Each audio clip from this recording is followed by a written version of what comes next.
Good afternoon and welcome to the World Under-24 Ultimate Championships. We apologise for the delay in the start of this stream. There was an incredible Universe Point match before this between Japan and Canada in the women's division. But here we have Germany and Italy, a clash of the European Titans, and I throw now to Joy Lee and Cole Fink in the booth for the call. Thank you very much, Max. And we're ready in time for this first pool. Germany and Italy in the power pools of the men's divisions. Under 24 World Ultimate Championships. These two teams have progressed through the general pool play and are facing up now. Italy pulling to Germany, right to left across your screen.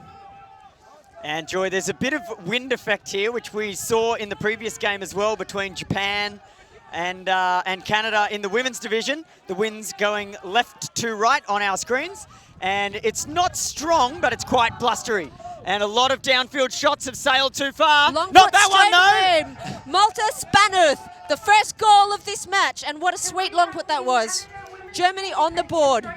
Fantastic start for the Germans, and they've looked quite clinical in their matches up to this point. So far, they've had wins against Australia and the Philippines, and they went down against Canada in their pool play game.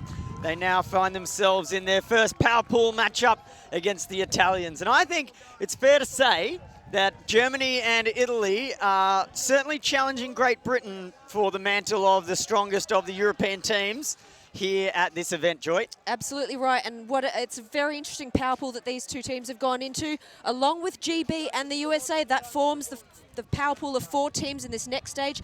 Italy, 15-3 over Chinese Taipei, 15-7 over Austria, and 14-13, a very close victory as well over Japan. So some excellent results for both these teams.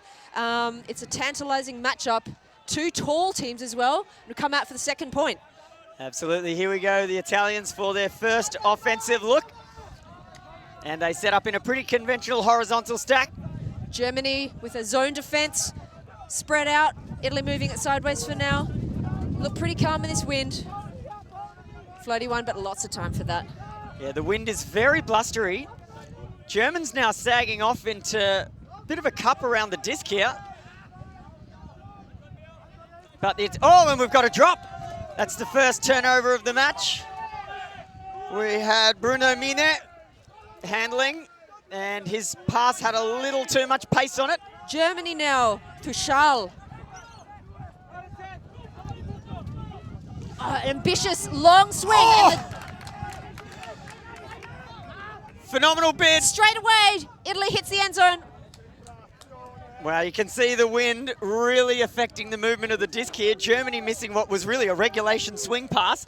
And then the Italians just sending too much power into that downfield strike. The tailwind carrying it out the back of the end zone, Joy. Spot on, Cole. Michele Angela just could not reel that one in. But I think both of these teams, with their height and their skills, athleticism, will see quite a few of those long shots. It will be about balancing the calm, decisive, disciplined play, using shorter passes and taking that long shot opportunity when it arises. Fantastic bid there. Huge put there from the Germans, and now it's time. He's brought it in. Time for Schall. Usually handling, we see him behind the disc a lot. He's struck long, and he's got the goal. Fantastic effort from the Germans, and they're up 2-0. They take a decisive early break here, and given the conditions, the direction of the wind, that could prove to be almost a double break in the sense, because the Italians now, with all the work ahead of them, they've got to move the disc upwind for their next offensive point. So Italy has some fantastic junior development underway at the moment, and I think that their junior program centered around the city of Bologna at the moment. So not just the delicious spaghetti bolognese coming from Bologna, also an incredible array of talented athletes. They have over 1,000 kids in a junior program in Bologna, and they have a league system there with 4,000 participants. So no surprise, given those sorts of numbers, to see the Italians rapidly climbing the ranks here at international stage. That's incredible, Cole. Listen to those numbers. These two teams might be quite familiar with each other. Back in May, they played a test match. These two teams, Germany and Italy, and of course in the European scene, GB, Italy, Austria, Switzerland. these teams regularly play against each other, so they'll be familiar with the personnel and the tactics of the opposition. Bruno Mine is their central handler, supported by Arturo Laffy. And that is a great look through the cup from Laffy. The Italians confidently moving the disc in what are very trying, windy conditions. Gasparini moving the disc to the middle, back to Laffy. Gasparini again. Low one there. Oh, I wonder if the German defender there, David Metzger, got a bit of a hand on that. Or was that just a low throw? Too low, forced that way by the pressure of the defender and perhaps a bit by the wind as well. Italy now. Oh, sorry. Germany on offense. Set up quite short, keeping that deep space free. Little short one to start off. And a big huck! A big huck from Lars Schmidt, looking for his twin. Oh, Jan the Schmidt wind peeling right. Wow, the wind made that truly uncatchable. It looked great out of the hand. Set out flat and hard, but the wind got under the deck of the disc there and just carried it away.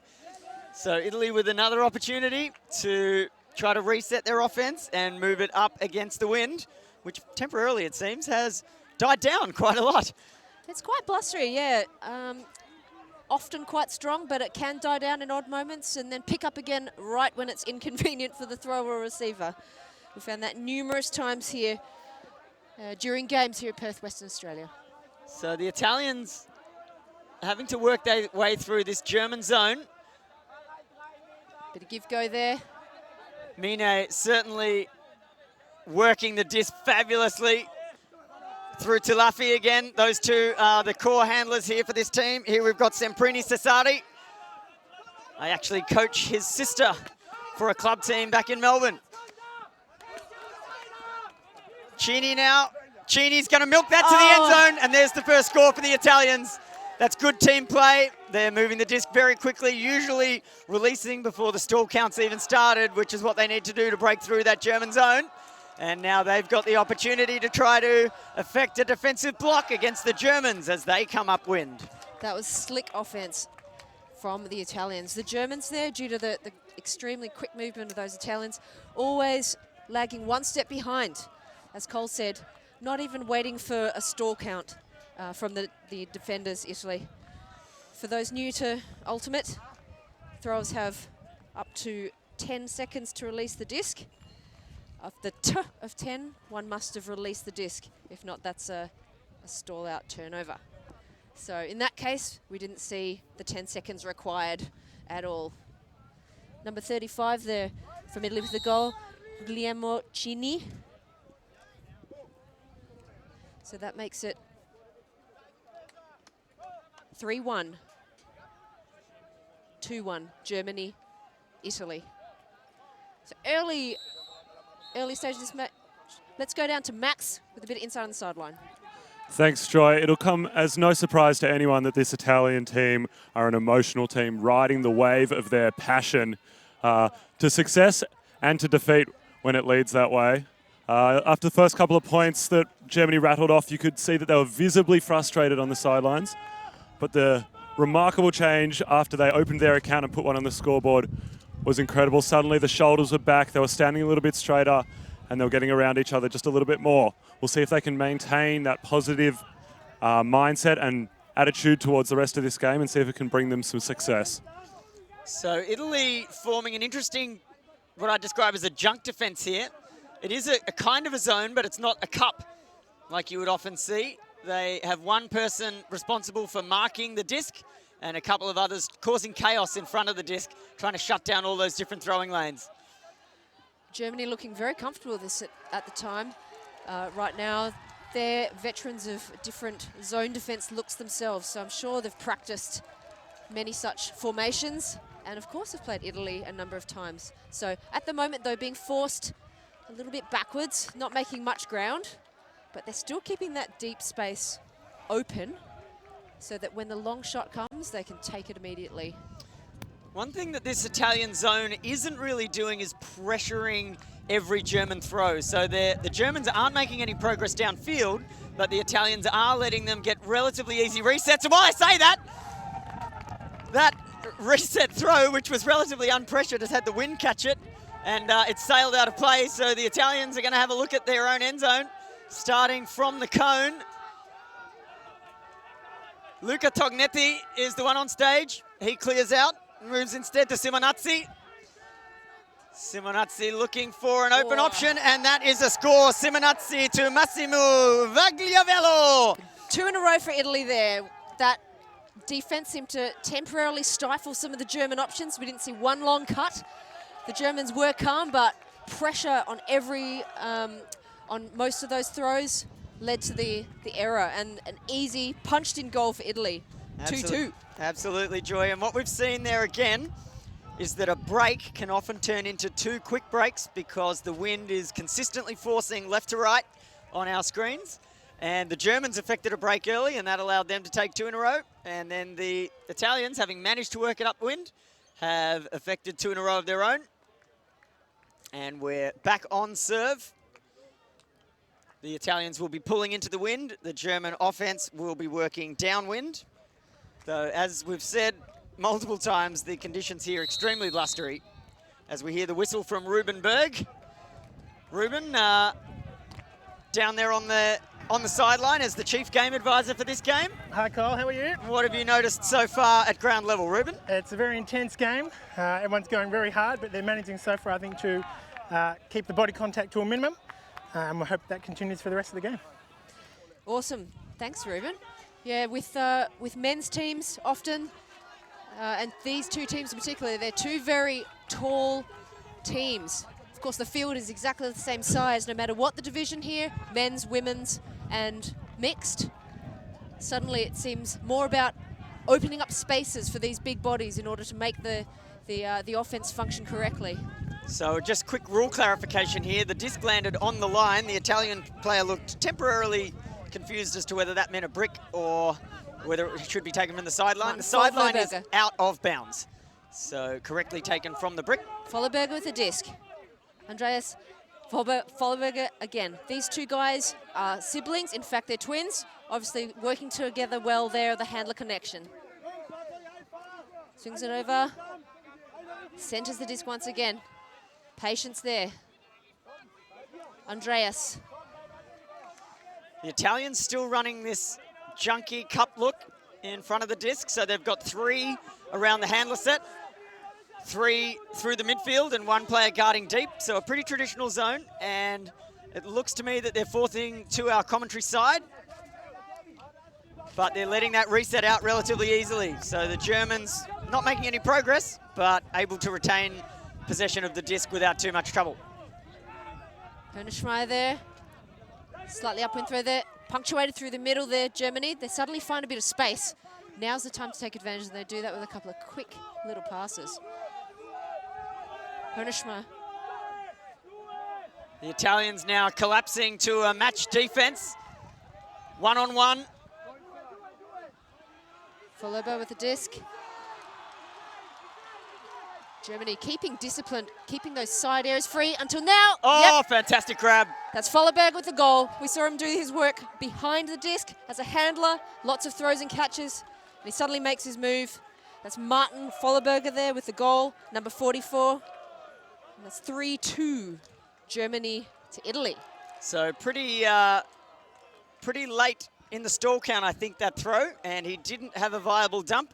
So he put a catchable pass forward into the end zone, and the Italians actually looked like they might have a number of players ready to pounce on it. However, the Germans capable of getting the better read and leaping to take that disc first. So we're still on serve. Both teams have taken a break away from the other. But 3-2 to the Germans, who began the game on offense. So certainly at this stage, looks like this competition could go either way.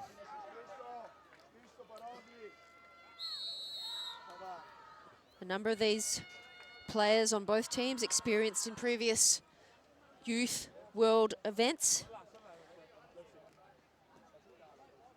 Under 23 championships was in London a couple of years ago. A number of players on this German team were competing there. Italy now, spread out horizontal stack, quite a deep one. They are shooting downwind. So Mine, quick fake, nice movement through to Angela. Germans look to be mostly match D here. That's like a one-on-one defensive pressure. Oh, a low disc, nicely picked up. Luca Contini does well to pick that one up. He's going to be easy to recognize throughout this game with his bright red hair. And we have a very deep shot put up and a wonderful grab. I believe that was Guglielmo who has brought down the disc. He's a very tall target for the Italians, and we'd expect to see him striking deep to the end zone throughout this game. That's a wonderful connection, and they're on the board again. It's 3-3, Germany and Italy. Lovely display of disc control there. It's so easy when you're throwing a disc and putting a bit of curve on that for the wind to just take it and for it to puff out of reach of your receiver.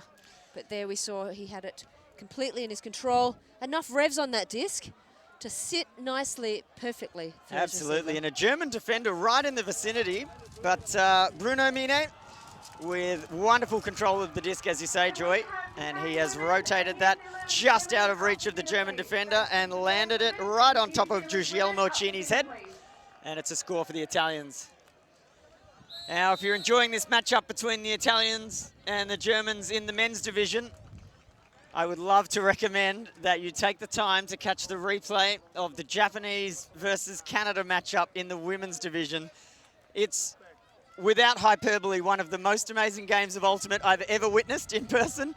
It ended on Universe Point. I won't spoil the ending for you if you have not yet seen it, but I strongly recommend check out the Japan versus Canada women's matchup from day 3 at the World Under-24s Ultimate Championships. It is an absolute firecracker of a contest. Definitely concur there, Cole. The last point in that match went for, I think, some 12 or 13 minutes, and there were so many twists and turns. And the layout story blocks. Of that match, yeah. One of the greatest layout blocks to save the game that I've ever seen. It's truly a phenomenal matchup. Every fan of Ultimate needs to watch that game. Andreas Vollerberger here. Now it's the Germans' turn to run their quite deep horizontal offense. Shorter passes here. Gert Schlosser.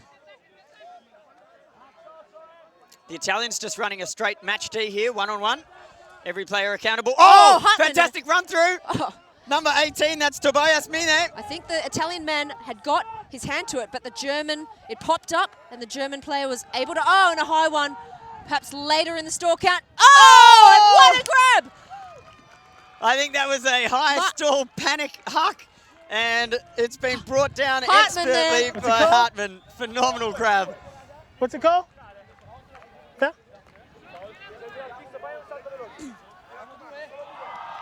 There's some sort of stoppage here.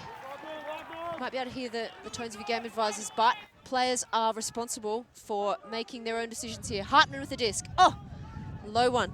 Wow, very low. I almost thought that hit the ground, actually. Oh, will that make it? Oh, it was in the air for a while, and that German player got a hand to it, but just spilled out.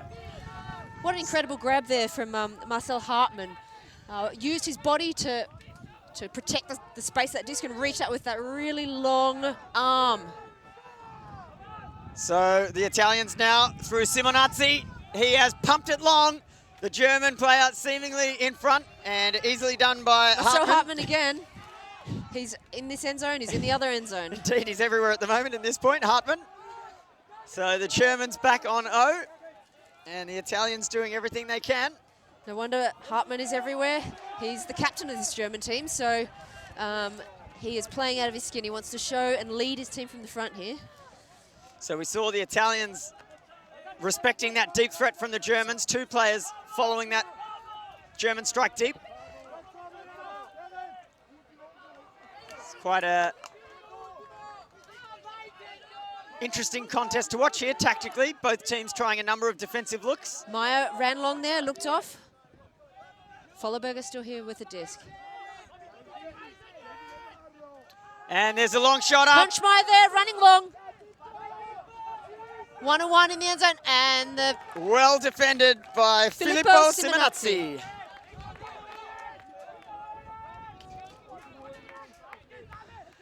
So the Italians back on offense again. And we've got Luca Tognetti with the disc. nice little break there. Oh, wonderful recovery by Tobias Mine. Another one of the Italians with a creative haircut, shall we say. Oh, phenomenal grab. Number 31, that's Luca Valentini. Beg your pardon, Massimo Vagliavello. Spisso with the goal there. Smooth moves there from Italy. Absolutely, a bit of a fumble on the first grab, but he's managed to recover the scraps and throw a blade over the top of the stack that gets through for a goal. And that, I believe, is a break by the Italians. And what a phenomenal catch there by Tobias Mine. And uncorked a massive upwind huck. And it was Massimo Vagliavello that has brought that disc down and thrown a crossfield pass to Gabriele Spisso for the goal. And the Italians now register their second break of the game. And they're in the lead, 4-3 over the German outfit. Yeah, they have hit the front here with some really scrambly, athletic D, a couple of high blocks. Both of these teams are very tall, the Germans particularly so. And we saw that yesterday in their matchup against Australia, both athletic teams as well. But the Germans, to my mind at least, dominated the air. And that was one of the reasons why they came up with the goods. Let's cross to Max on the sideline for a bit of info. Speaking of the athleticism of this Italian team, I just had a quick chat with Coach Mastroianni, and he feels like the key focus for them this game and the key to their success will be intensity. They feel like they have an edge in their fitness and their conditioning over this German outfit, especially in these tough, hot, windy conditions. So look to see plenty more hard-running, high-intensity from them. Long pull there from Italy. Quite see if that was out on the full or not. No, it looks like he was walking it up to the front of the end zone, so that means that pull landed inbounds. Folleberger there, laying it off to his brother. Another Folleberger. Italy here with a kind of more zoney look to their defense. Germany, disciplined, looking for the open player. There are always gaps in any defense, well, particularly zone defense. You can take away everything as a defensive team, but it's all about priorities. As the offense, of course, it's about trying to punctuate that area and find the weakness in that defensive structure. So the wind has died down a little at the moment, so the Italians have set up this zone, and you'd think if the German throwers feel like they've got some power, they might uncork something to the deep space, and they've managed to put that one through the cup. Can they get some quick movement? Hartmann.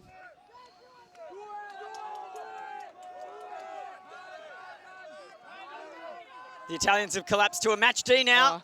Safe hands there. Hunschmeier. Stoppage. There's a foul call. Looked like Michael Farina made himself into a backpack for a moment, perhaps. Let's have a... Quickly resolved there. Ruben Berg, our chief game advisor, is on the way out. Perhaps we'll be able to hear the discussion. You gonna send me off? Yeah. You said that you don't touch your arm, I think. You landed on my right arm. I don't feel it out. Secondo me ci sta a lasciarlo, eh? Okay. Yeah. Okay. Uncontested. Uncontested. All right. What's this? So I'm 0 on 1. 1. Solo due. You heard it there from Ruben. It is uncontested foul, so the disc is coming in on 1. These are decisions that the players would have made, and Ruben is simply amplifying those as a game advisor here.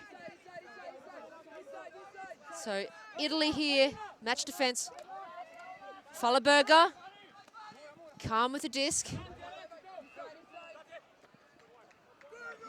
Hartmann's been in everything, Joy. Absolutely. Both defense and offense. It seems like every time we look up and see a German player directing traffic, it's Hartmann.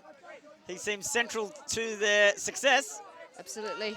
He's got fantastic timing as a cutter there, Hartmann, and seems to just pop up right exactly at the time when his teammates need him the most. That's Marco Krause there. Oh, fantastic defensive effort, but the German players managed to recover the disc and squeeze it a goal. Torben Hunschmeier there with the goal for Germany. And interesting point there, I think, and I love the point that Max brought up on the sideline earlier. Intensity from the Italian team, that's what they're looking to. They're looking to their training to trust those experiences. And I'm sure both teams here would feel that they have some sort of edge on the other. It's about how those strengths can be exploited. So interestingly enough, Joy, having watched both these teams in some of the pool play games, I would have described both of them in quite a similar fashion. Both young, tall, athletic, willing to take risks, willing to take deep shots, and like the unstoppable force meeting the immovable objects, it seems like they're now trying to deploy those same tools against each other. And it could simply be a contest decided by intensity, which team can deploy their tools 1 or 2% better than the other. The Germans have managed to hold that upwind point there, so it's 4-4. Italy now going to have to move their offense upwind, and the Germans will be hoping to get that break back, assisted by the 8th defender. Pulled there from Jonathan Schall. A few slapped hands between Italy and Germany on the sidelines. Really good will between these two teams, despite the competitive nature of this match. Looks like a brick, so the Italian, oh no, looks like it's gone out of play over the sideline at about halfway. So the Italians electing to take some yards. Bruno Mine with the disc. And a quick move into the middle to Simone Gasparini.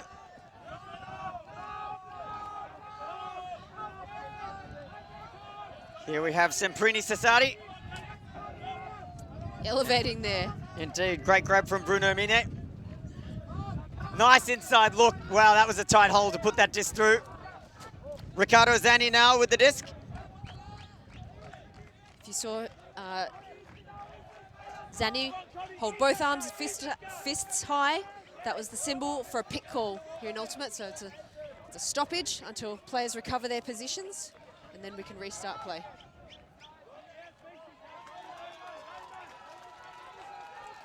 David Metzger on the mark there, marking the thrower. In Germany, match D, 1-on-1, near the end zone. Of course, Italy not far to move it in. So Laffy with the disc. Crossfield pass is expertly scooped up. And then a push pass. Questionable decision on the goal line there. Intercepted. I think that Guglielmo Cini would like to have that second or two of his life back, Joy. Absolutely. Those decisions made in the heat of the moment. Jan Schmidt there, stuck out a timely hand. Oh, and throw there looking for a long option straight away. David Metzger working hard, going down the line. Centers instead. Germany now, working hard. Legs pumping. This late afternoon sun. Delicious touch there. Floating, slicing, crossfield. Has that got enough sit on it? Oh! The German player brings that down. Unbelievable catch! That was phenomenal. Absolutely. There's a discussion. Yeah, there's a call on the field here, perhaps. Max, can you give us any info? No, looks like it's been called a goal. I can give you some info on a game that's happening just behind us, though. Currently in the men's matchup between the USA and Great Britain, USA have jumped out to a 6-4 lead. It's the closest that I believe the USA men's team has been at any point this tournament. And in just the couple of seconds that I was over there watching, I saw half a dozen big boys hit the deck. It's clearly a matchup of incredible athleticism, and I'll be giving you updates on that for the rest of this game.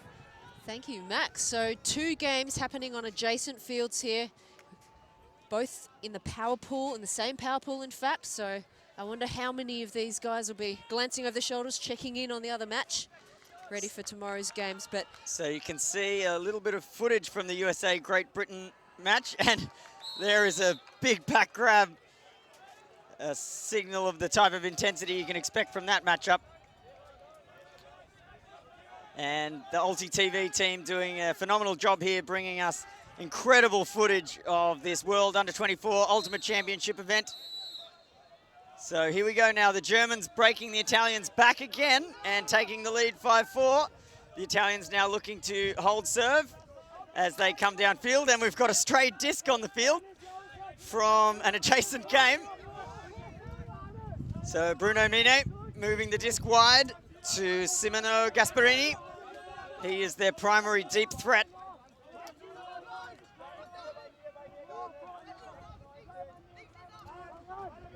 match D again from the Germans. And the Italians through Zanni. typically able to get open unders. Unders is the term used to describe when a player comes back towards the disc. It's said to come underneath their defender to receive the disc. And there's a violation as a couple of players restarted play before the disc was tapped in. You've got a great view here during that stoppage of the long line of players that Italy were forming. Oh!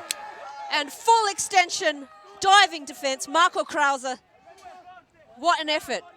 That was an incredible display, not just of athleticism, but of reaction time. Krause with a phenomenal block. Jonathan Schall here. David Metzger. Back to Schall. And to Metzger again. Germany looking to capitalize quickly here. Konrad Schlö. And David Metzger. Well, Metzger, I think, received the disc every second throw from the moment they took possession there, and he has worked his way all the way across the field and into the end zone for another break in a row. Germany now in the lead, 6-4. Some purposeful movement there from German handlers. And after an inspiring diving block like that, a team can find the next level of strength and purpose. And I think that's what we saw there from the Germans. So, looks like the Italians have called a timeout. Here's a replay of that block by Marco Krause. He had less than a quarter of a second to react to that throw from Bruno Mine, and he has done a phenomenal job to gain possession for his team, and they've done him the good fortune of turning that possession into a score. It's always frustrating when you go to the effort to generate a block and then your team throws the disc away. So the Italians needing to find something different, I think. Joy, can you offer any of your immense strategic insight? What would you be doing if you were coaching the Italians at this point of the game? Oh, well, Cole. You know, at this early point, I can't see anything too wrong that Italy or Germany, for that matter, are doing. It's still a very tight game. I think the strategic things that each team are going for are sound. They're just, you know, in that case, it was an exceptional defensive effort, something completely extraordinary. I think both these teams have really got to hustle whenever there is a turnover to make sure to put 100% back into the defensive effort. That's so hard to do when you're going so quickly sometimes here in Ultimate from offense to defense, a unique point of the sport perhaps. It really takes quite a mental shift. So the Italians now have their work ahead of them because this next offensive point for them is upwind. And if Germany are able to take it away from them, as many of the upwind offensive points have been turned around and sent back the other way for a break, then that would put Italy in quite a precarious position indeed. They'd be down 7-4. So it's going to require both maximum effort and careful decision making, especially into this wind. If you show too much of the disc to the wind, you'll soon lose control of it, and that would let the Germans in with a look. Let's cross to Max for a bit of a word from the sideline. Thanks, Joy. Another report from around the grounds. We've got a number of men's crossover matches happening at the moment. In the Australia-Japan crossover match, they've just reached 6-all after Australia jumped out to a 6-4 lead. Japan clawing it back. Clearly, that's a big game. Both teams working hard, and it's game on. Thanks very much, Max. That's Schall hoiking it to the end zone. Oh! Through the hands of the Italian defender, Schmidt. To his brother, Lars Schmidt there. And back again to Jan Schmidt. There you see, on the German team here, we've got two sets of twins, and we can see the connection there. Jan and Lars Schmidt there. Jan Schmidt is the captain. And the goal there for Germany, 7-4. So what we saw there, firstly, the Italians with a relatively simple turnover, just to throw just outside the reach of the intended receiver. And then very close to a block on that downfield strike. I'm amazed he didn't get it. And what we see here is a quick defensive lapse from the Italians where they allow the open side cut. And Michael Angela, the spirit captain of the Italian team, would be wishing he could do that again. did not want to let his player break to the open side, particularly into the end zone. So the Germans now in a very strong position, and they'll be looking to try and take this game to halftime as soon as they can, just 34 minutes into the contest. Speaking of the Italian conditioning and training earlier, Cole, I wonder if what their training's entailed. One of the supporters here, HBF Stadium. All the volunteers have had free access to their gym and pool during their time here during a spare moment. Thanks very much, HBF. And if you are sticking around for a little while after this event, HBF Stadium's got some great deals for players, support staff and spectators here at this event. And so if you want access to a gym for a week or two while you explore Perth, then get down to HBF Stadium and they would be only too happy to help you out. So Luca Tognetti makes his way to the brick mark, and the Italians set up in a very conventional horizontal stack with the Germans playing one-on-one match D against them. And there's a deep strike early. Down in the endo is Riccardo Zanni. And he is beaten to the disc by the German defender. Jonathan Charles, too big, jumping too high there. What a read from Charles. Swings it wide. So the Germans just a little bit more clinical with the disc in hand than the Italians. The Italians playing a fiery, exuberant form of offense, which can work well, but not when you lose control of the disc. And the Germans now just looking a little more patient, I think, Joy. Ready to wait for the right options to generate in front of them downfield. Jan Schmidt wide open there and calls a timeout. And yeah, that's an extension of that calm approach there from the Germans. Get the D, start working it when they can't see an option, call a timeout. We saw both Schmidt brothers there working hard. Not sure if you saw all their movements on your screens, but while Jan Schmidt was getting in that open lane, Lars Schmidt was breaking long. Anyway, timeout from the Germans. So I think the Italians now, really it's decision-making, option-taking, Joy, would be my advice to them. Can they calm down with the disc in hand? They have to continue to threaten, but it's time to treasure possession of the disc. You're seeing a replay now of Charles' enormous high defensive catch in the opposing end zone.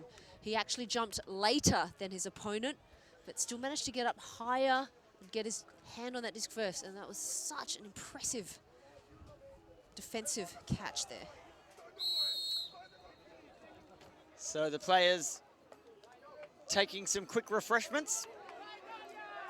I'm personally dipping it into an Emma and Tom's Green Power smoothie. I promised myself I was going to try all the Emma and Tom's smoothies, but my second one was a Green Power, and I liked it so much I've stopped trying the others. I'm sure they're good. I'm sure the others are good, but Green Power's enough for me. Stick with what works. Stick with what you like. May well be a philosophy for life, Cole. I'm not sure. The Germans are sticking with their approach here, and I think that at 7-4, it's working for them for now. We're about just over a third of the way through time-wise anyway in this match. Often in a game of Ultimate, in this tournament, it's 100 minutes long, there will be some ebbs and flows, so some change of tactics throughout a match. They are often needed. And Germany here, running with purpose towards the thrower. Jonathan Charles with the disc, he was the one responsible for that massive D. There's a lot of air under that huck, Joy.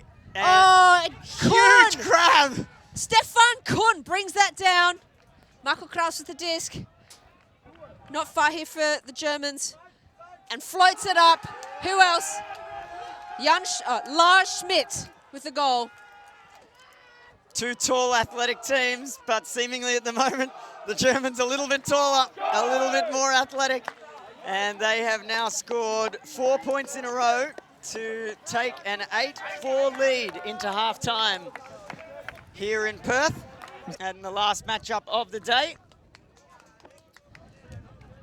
And the Italians now really need to regroup. They've got 7 minutes at halftime to rest, recover, and have a chat, see what they can do as a team to work together to improve this situation, because nothing else changes. Highlight here, huge pack grab from Kuhn. Laying it off calmly after that, didn't lose his head. And that takes the Germans, Lars Schmidt there with a goal to take them to half, 8-4.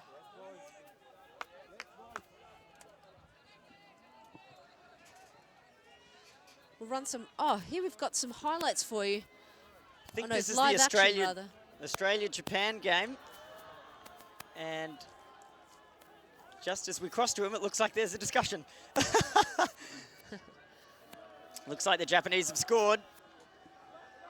We'll get a score update for you guys as soon as we can from that match. Also, on an adjacent field, we've got USA GB. Fantastic. So it looks like USA is up 8-4 over GB in that match. We've got some highlights for you coming soon.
And welcome back. I'm here with Davide Mori, the coach of this Italian team. Davide, thanks for joining me. What happened in that first half? You came out strong and then they got 5 in a row. The question is that we were in the focus to make a lot of these. We tried with some junkie and the junkie work, but anyway, if you don't have a percentual between the 70 and the 90% in offense, it's really difficult to play against them. We know them really well. We went down with the percentual in offense. Now we ask to the player to take back the proud and defend the point. A mistake can happen, but we have to protect the open side. They scored 3 times the open side. So what are you going to change for this second half? You've got a few points to catch up. Now first we have to score the 8-5 because it's 8-4. We know we have, I think, one of the top 6 defense of the World Championship. We try to put a strong defense. We are lucky because we had a couple of defenders rest the last game. Then we try to push until we catch them because we know they are tired from the game against Canada. And our intention was to be closer, under or up by 2. Now we have to recover the mistake of the first half. That's right. Well, thank you very much and good luck. Thanks for joining me. Back to you, Joy and Colt. Thanks for that, Max, and great insight into the thought processes of an elite coach here at the World Championships. And great to get an insight into the preparation and strategy of a team coming into this matchup. And interesting to hear the Italians talking about their opponent being tired from a previous game. The Germans certainly had an exhausting matchup against Canada. And the conditions here have been very hot and windy, and that's meant that the players have had to exert a lot of effort in every game. And I know all the athletes here taking their recovery extremely seriously. Just a couple of highlights playing from that first half. I'd describe that one potentially as a low light. That was the push pass into the end zone here from Guglielmo Cini. And it did not give his intended receiver, Gasparini, the best opportunity to catch it.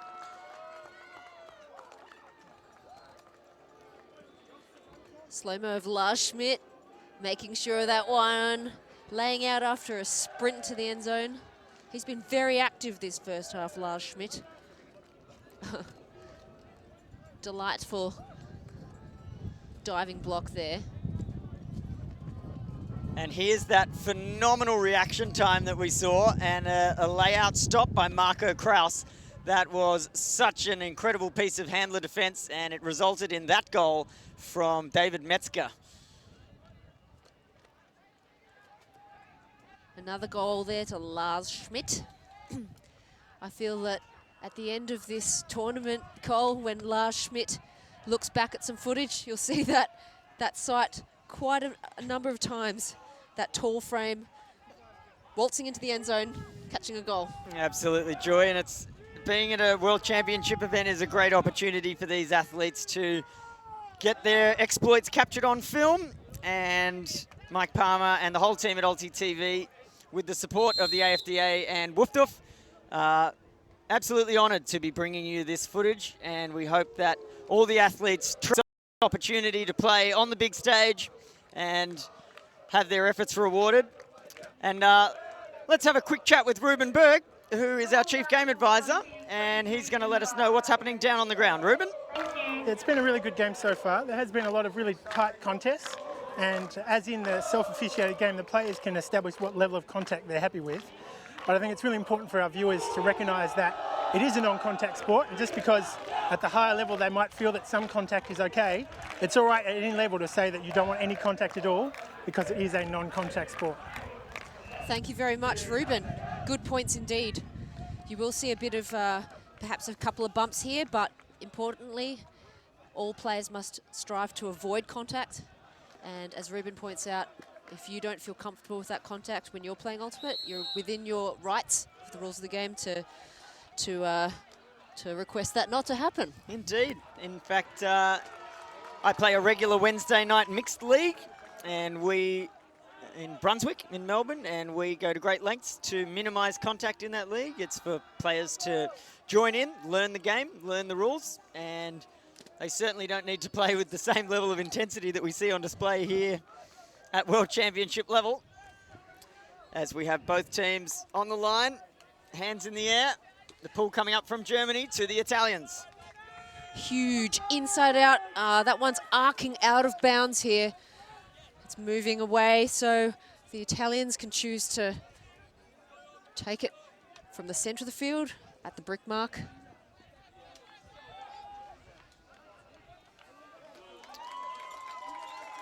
So Bruno Mine is the central O-line handler for the Italians, and he has proven himself so far to be a very capable thrower. What I would say is that he has been one of the members of this team that has made very careful choices with the disc. And I think they'll be looking to him to continue that as he moves the disc quickly to Luca Contini. And Contini. That. Oh, Schmidt. Jan Schmidt there. Peeling off his player, getting ready and reeling that one in. Germany now, a lot of space, a lot of length of the field to work it in, but making sure of that, keeping possession. Down the line, Germany players keeping quite short, keeping the deep space still there. Jan Schmidt again. He's looking for his dump player, who's now cutting up the line.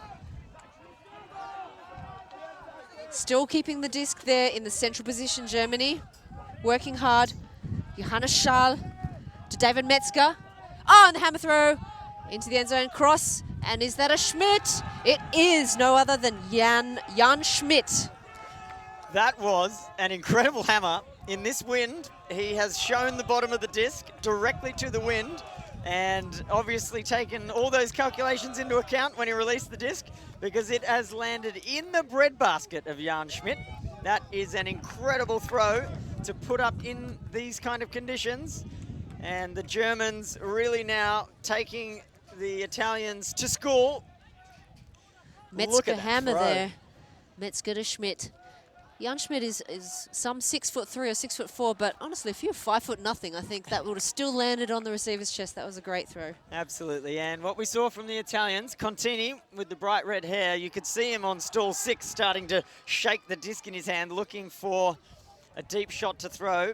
And unfortunately, I think that's exactly what they didn't need. They need to treasure possession of the disc. With being this far in arrears now, every single possession is absolutely vital. They simply can't afford to give control of the disc up. So, bit of a fiery spray there from the Italian coach. Interesting that they made the point about defensive efforts. Italy, since half, is the second point in a row they've come out on offense. So then they're going to need to put this one in before they can come out firing on defense. Italy now working hard. Germany with match defense.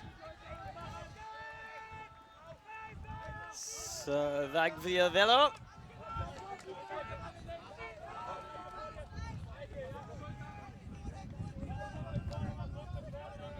The Italians doing well here. Quite windy now. The wind has picked up pretty heavily left to right.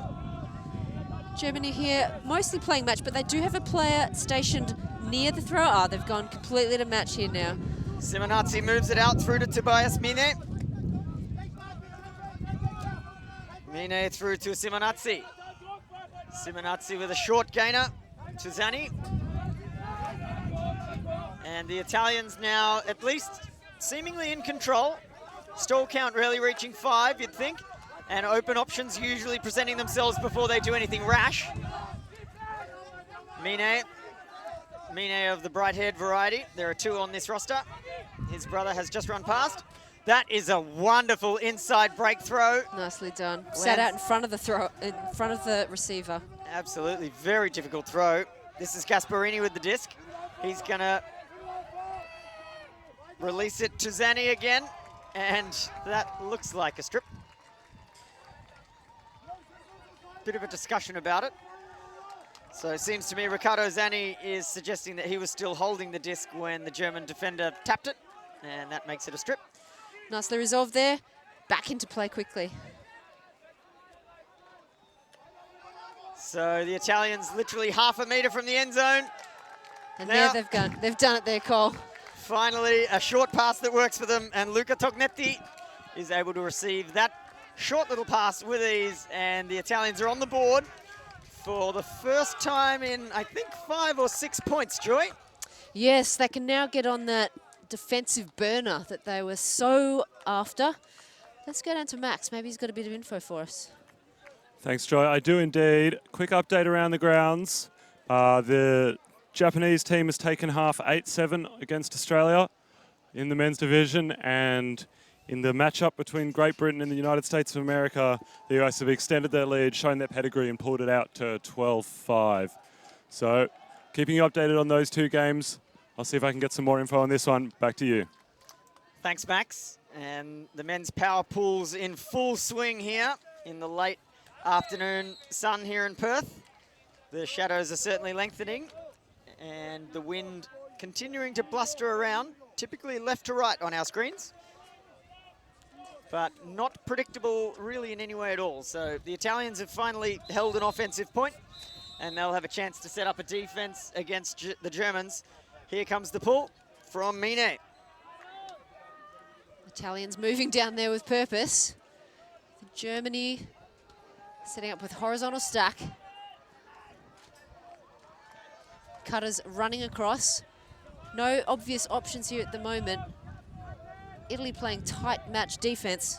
Got one of the Follebergers there with a disc. I think we've got a pick call in the middle of the field, which has caused a temporary stoppage. Loving the spirit between these 2 teams, Cole, despite the obvious strong desire to win this matchup.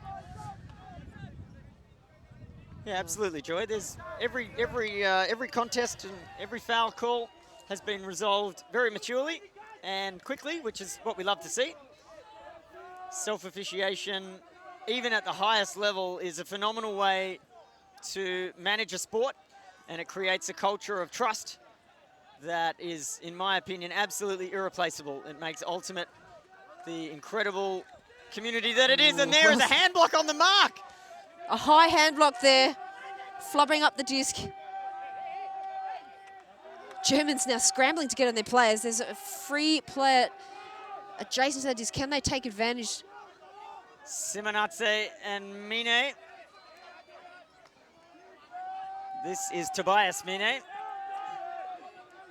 Has shot to the end zone, and that is a break for the Italians. They've finally got what they were looking for. Tobias Mine through to Massimo Vagliavello.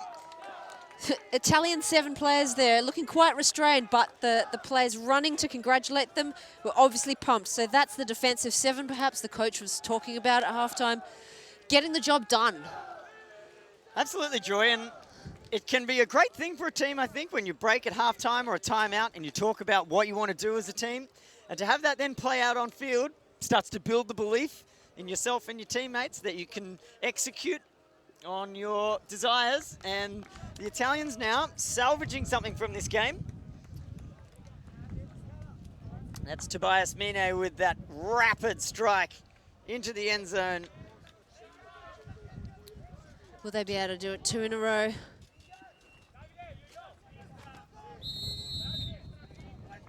Germany, I think, results critical in this power pool. So every goal of importance.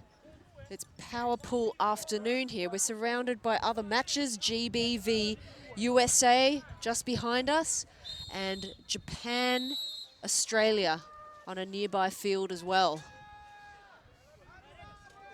Okay, Germany coming out on offense. That pool's sitting up for a long time. Vertical stack here from Germany. A long shot straight away.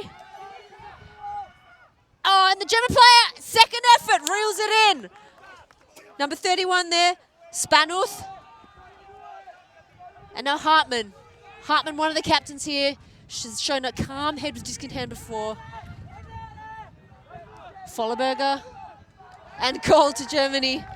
That long shot paid off. Had to go for the second effort, bobbled it up, unintentionally probably, trying to go for the high grab straight away.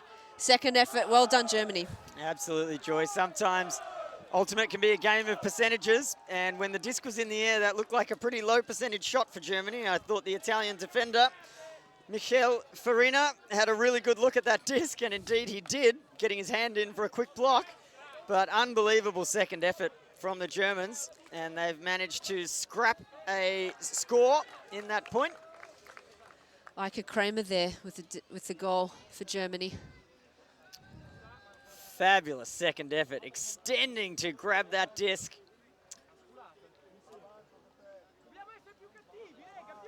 And then a nice around backhand break for the score. Vollerberger showing his class with the disc, assisting to Ike Kramer for the goal.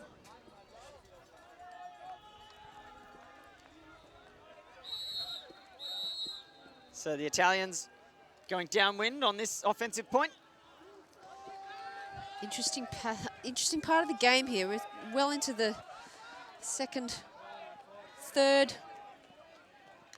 The early over-exuberance, perhaps, of some of the athletic contests has died down a bit, and we've seen some grinding points. So Bruno Mine, the key offensive handler for Italy, walks towards the brick mark, and the Italians sticking with their trusty horizontal stack. Guglielmo Cini is their primary deep look. He's a very tall man.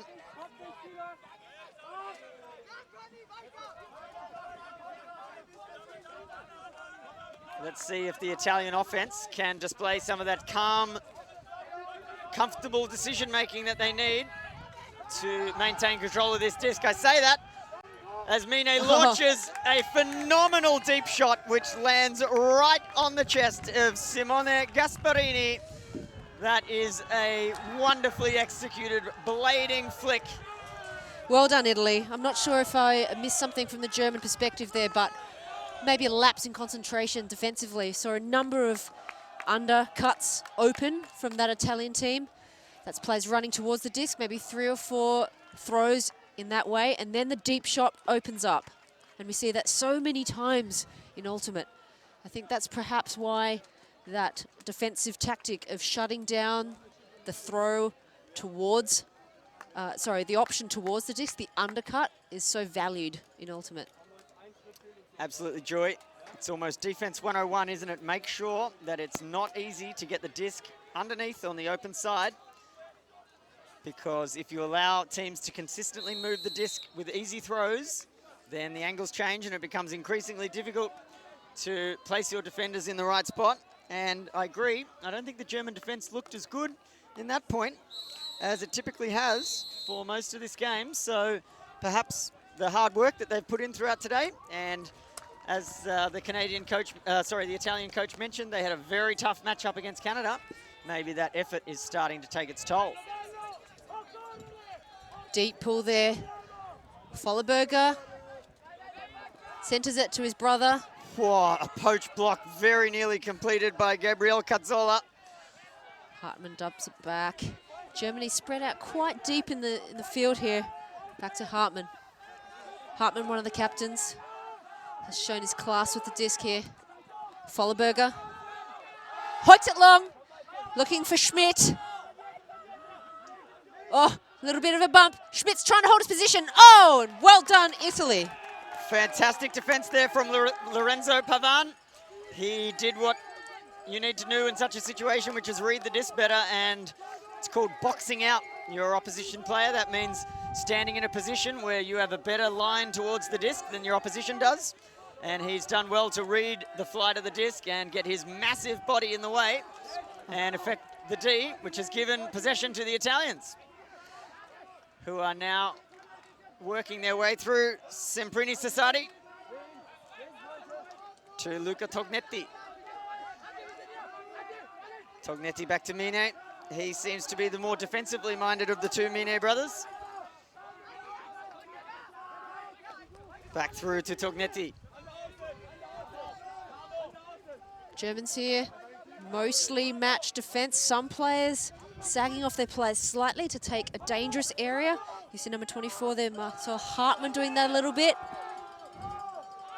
Oh, that's a blade over the top of the stack, and it's worked out well.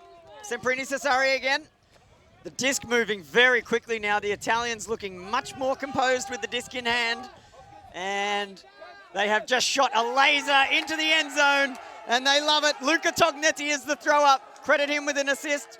His throw to Tommaso Semprini Cesari for the goal. I beg your pardon. It was not Cesari. It was Luca Valentini with the score. And the Italians are going to love that. Well done, Italy. So, a little comeback here. Tightening up that margin between the two teams. That makes it 10-8, Germany, Italy, and it's within this margin of a couple of points, and it's so easy for doubts to enter the mind. So a timeout's been called by Italy. And Ruben, perhaps you could tell us what the WFDF rules about the timing for timeouts is. Yeah, so if you call a timeout in between points, it only extends that time by 75 seconds. It doesn't matter when you call the timeout. You can't just wait 30 seconds and then call it and try and get more time. It only ever extends that time between the points by 75 seconds. Thanks very much, Ruben. That's not much time at all, is it? Just a couple of pithy points. Let's go to Max on the sideline. I think he's got something for us. I do indeed, Joy. I was able to grab Coach Buchholz from the German team for a moment and ask him what tweaks the Germans have made since the last time these two teams met in November, when Italy was able to come away with the win. And what he said was, it was simply a case of getting the right matchups on the right players on that Italian team. We've been hearing a lot from you guys about the Mine brothers, and the Germans know it too. They're obviously a key part of this Italian team, both offensively and defensively. And as Coach Buchholz described it, they have some special treatment for those two, and it clearly has been working. Though just in these last couple of points, it seems like the Italians have found another level. So perhaps they've got a counterpunch to throw. Thanks, Max. It's an interesting point that you make about the Mine brothers. They remind me a little of Manuela and Valeria Cardenas in the sense that they look athletically like they have many of the same tools, and yet clearly one of them has chosen to focus on the offensive side of the game, and the other has chosen to focus on the defensive side of the game. And Manuela is very much the defensively minded Cardenas, and Valeria is definitely the offensive player. And here we've got Bruno. Bruno Mine is the central offensive handler for the Italians, and his brother, Tobias, appearing to be their key handler defender. That's a big pull. It's going to float back in bounds, and the Germans are away. Back here with Folleber to Hartmann. Centers that disc. Germans out of a vertical stack. Lots of space left and right of that stack. Oh, diving block there. Discussion. Lorenzo Pavan was the one who made the block. Let's see if we can hear what's happening with Ruben. So, My perspective. I don't know. Okay. Yeah, I'm sure. Uncontested? Uncontested strip. And that is Uncontested. fantastic display of spirit, folks. You heard it, uncontested call there. The disc goes to that German player who would have caught it had that contact not occurred. Near the sideline here, just a couple of meters away, and sends that back in long. Oh, it's turned over. Not sure if the defender got a bit of a hand to it, but If he didn't, Joy, I think just didn't get enough rotation on the disc. The wind, I think, also unluckily for him, picked up right at the crucial moment. But you can see the instability in the flight of the disc. And the Italians now mounting it, well, right as we say it, commentator's curse. About to say mounting a comeback, and they've unfortunately let that one slip through the fingers, and the Germans with another opportunity. Germany again. Follower faking long and just looking to hit Hartmann there, short in the middle. Pick call back in the stack. Disc is going to go back. I love the way Hartmann times his movements towards the thrower. And he's also in a perfect position to hit often. If you're a player who wants to model yourself on someone who really is central to your team's offense, I think Hartmann is a good player to take a close look at here.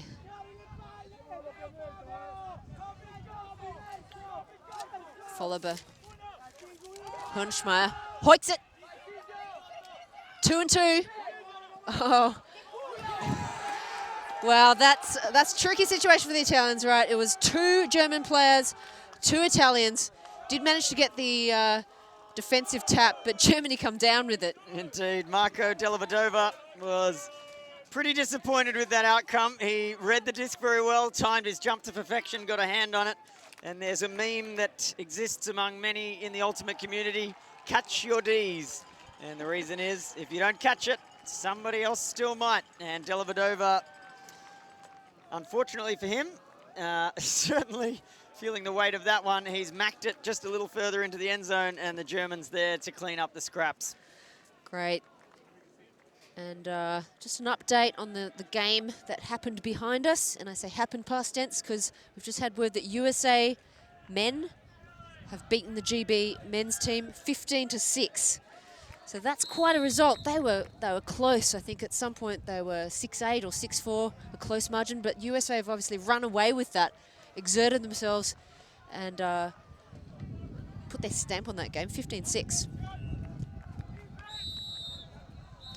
So the Italians coming out on offense, upwind.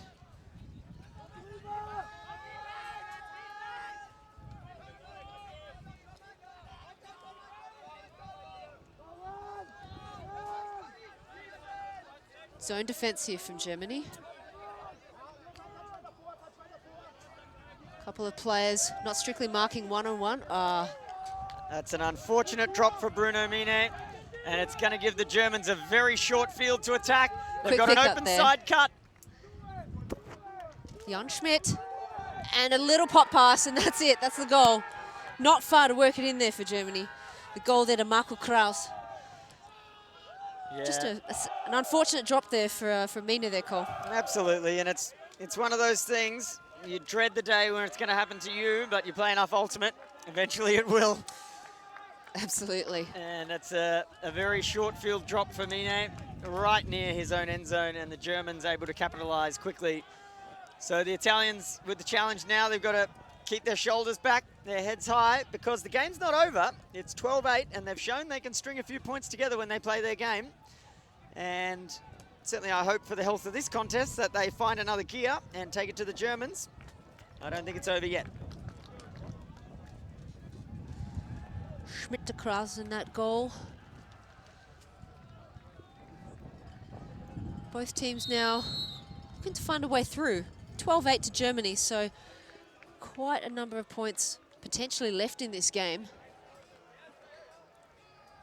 I wonder if we're going to see a really tight one like the previous match, Cole, with Japan v Canada in the women's division, going about as close as it's possible to go in an ultimate game. Absolutely, Joy. That was, for me, the contest of the tournament so far, and frankly, one of the greatest contests I've seen in Ultimate ever. Let's quickly head down to Max for a quick word. Speaking of great contests, Cole, Just been and checked in on the Japan-Australia game. They're at 9 apiece. It looks like that one might go all the way down to the wire and go the full distance. Phenomenal, Max. And Japan and Australia have a long and storied rivalry in Ultimate.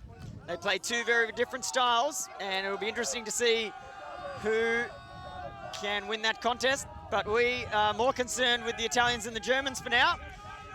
Phenomenal catch.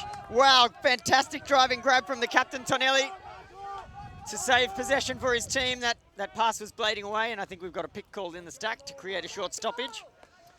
Yeah, that was an inside flick break thrown towards him, and it just started to curl away. He had to use every bit of his athleticism to make sure he could secure that disc, and he did so. So the Italians, another pick. The Italians running a vertical stack, and when it's congested in front of the disc, as it is right now, every single player forward of the disc, picks can be the result. And they're making forward progress now. Nice quick movement there from Italians. Bruno Mine just meters from the goal line. And he's been stalled out, so he took the full 10 seconds, and he was looking for first an open shot in the end zone and second at least a dump, and neither was provided to him. Jan Schmidt to his brother. Flick huck there.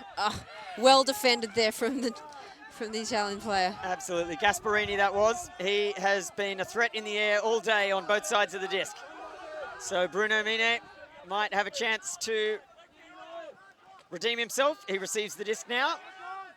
And a quick shot into Laffy. Laffy with an inside break.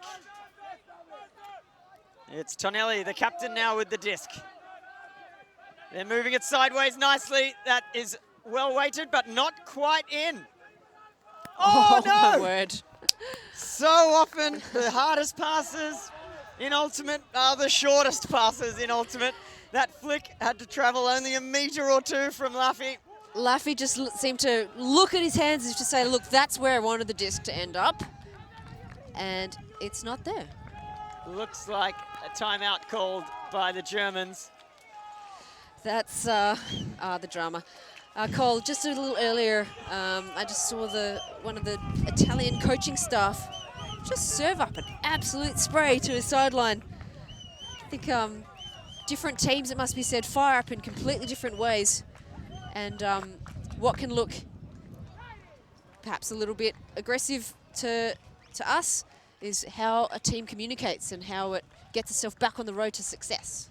Absolutely, Joy. There's different styles of play, different styles of team culture, and all influenced both by the country that they're from and the individuals on the team. And I don't think there's a right or wrong way to do anything. There's only the ways that work and the ways that don't work for any particular group of people. And the Italians, I think, like to use their fire as a source of energy. And when it works, it really works. I've seen them when they're on their game. Earlier this week, I saw them up against Austria, and they were up and about and really put the Austrians in their place in that game. And the energy and intensity was up for sure. And I think they're looking to try and find that again now. And maybe the coach thinks a quick spray to the players is the way to get it. Yeah, spot on. Just a quick timeout there called by the Germans. They've got possession of this disc right in their defensive end zone. So, and they're going upwind here, right to left. They spread out using their horizontal stack. We've seen both teams, I believe, using a variety of offensive structures. Horizontal stacks well used across the Ultimate world. Italy here look to be marking up one-on-one in match defense. Interesting note about the German horizontal stack there. Only 2 handlers, 5 cutters. Typically it's a 3-4 setup. We've gone more to a vertical stack here. Schmidt cuts forward, gets it. Schal. Krause. Looking for long, but patiently moves it back to Schal. Across here on this close sideline, Metzger. Working hard, handlers. Can they get open? Handler goes down the line. Nicely open there, Schmidt. And a cross-field hammer. Oh! Fantastic team. Arturo Laffy. He's the one who threw the short flick pass at the other end zone. Bit of redemption there. Krauser couldn't quite reel that one in. That hammer sat up there for a long time. I'm not sure that I love that option. It was open to start with, but with these conditions. Men's Ultimate, I think it's fair to say, Joy, sees its share of ill-advised hammers at crucial moments of games, and now, unfortunately, the Italians have copped up an absolute sit-up. Gasparini just playing with a stringless tennis racket for a moment there, unable to clear that disc. Maybe just a tired error there from the Italian player, Charles. Well, Metzger. Metzger runs in, full of energy, gets that goal. And look, Joy, I just want to hand some credit here to number 28, Alberto Tonelli of the Italian team. He is their captain. He had a bid on that disc if he had been willing to cause contact. And a half second before he arrived, he realized that he would cause contact, and hopefully we'll see on the replay here, he pulls out at the very last minute, knowing that he was beaten to the disc, and he does the right thing, looks after his German opponent, David Metzger, and that is fantastic spirit. And that's what spirit of the game is all about. Respect your opponent, look after your opponent, and great to see such fantastic spirit from Tonelli, the captain of the Italian team. Yeah, nice illustration there. Thanks, Cole. You're seeing a highlight there of Italian defense earlier in that point. Again, very clean. Got the D on that occasion. Didn't cause contact with his opponent. It's 12-8 here, Germany, Italy. As the shadows creep across the field. Quick correction, Joy, 13-8. That was the score to get the Germans up to 13. Great, thank you. Really cools down after that sun dips behind the hill and the buildings. It's so hot here in Perth in summer, 35 degrees. But as soon as that sun goes down, the wind's still here and it cools right down. So a bit of lack of edge control on that pull, and possibly asking the wind to do a little too much. That pull has sailed out of bounds from Jonathan Schall, and the Italians electing to take the yardage on offer, and we will have Tobias Mine bringing in the disc, and that's a tasty inside flick break to Simonazzi. Simonazzi with a quick dump back to Angela, the spirit captain of this team. And pick call downfield. Would like to see a few more hand signals from some of the players in this game. The game advisors are doing a good job, but it's everybody's responsibility to let us know what's happening on the field. So Simonazzi, Angela, back to Mine. And the Italians needing all of their composure for what is presently a very stiff upwind point. Italians doing very well here. Just grinding it out. Germans very tight on. Match defense. No easy options. Wow. Tobias Mine's inside breaks. Oh, big bid. Lovely bid there from Schmidt. Oh, and perhaps inadvertently in laying out for that D attempt, exposed his side of the bargain when it came to protecting a part of the field. And there we had Italy slice it cleanly through for the goal. Absolutely. Luca Contini there with a missile upwind. He has thrown that disc as hard as he possibly could into the wind in the hopes to get it to his player and successfully hauled in. So the Italians are now 9, Germany 13, and the wind really picking up in this late afternoon sun as we see Contini laser that disc in for the score. What a bid from Lars Schmidt.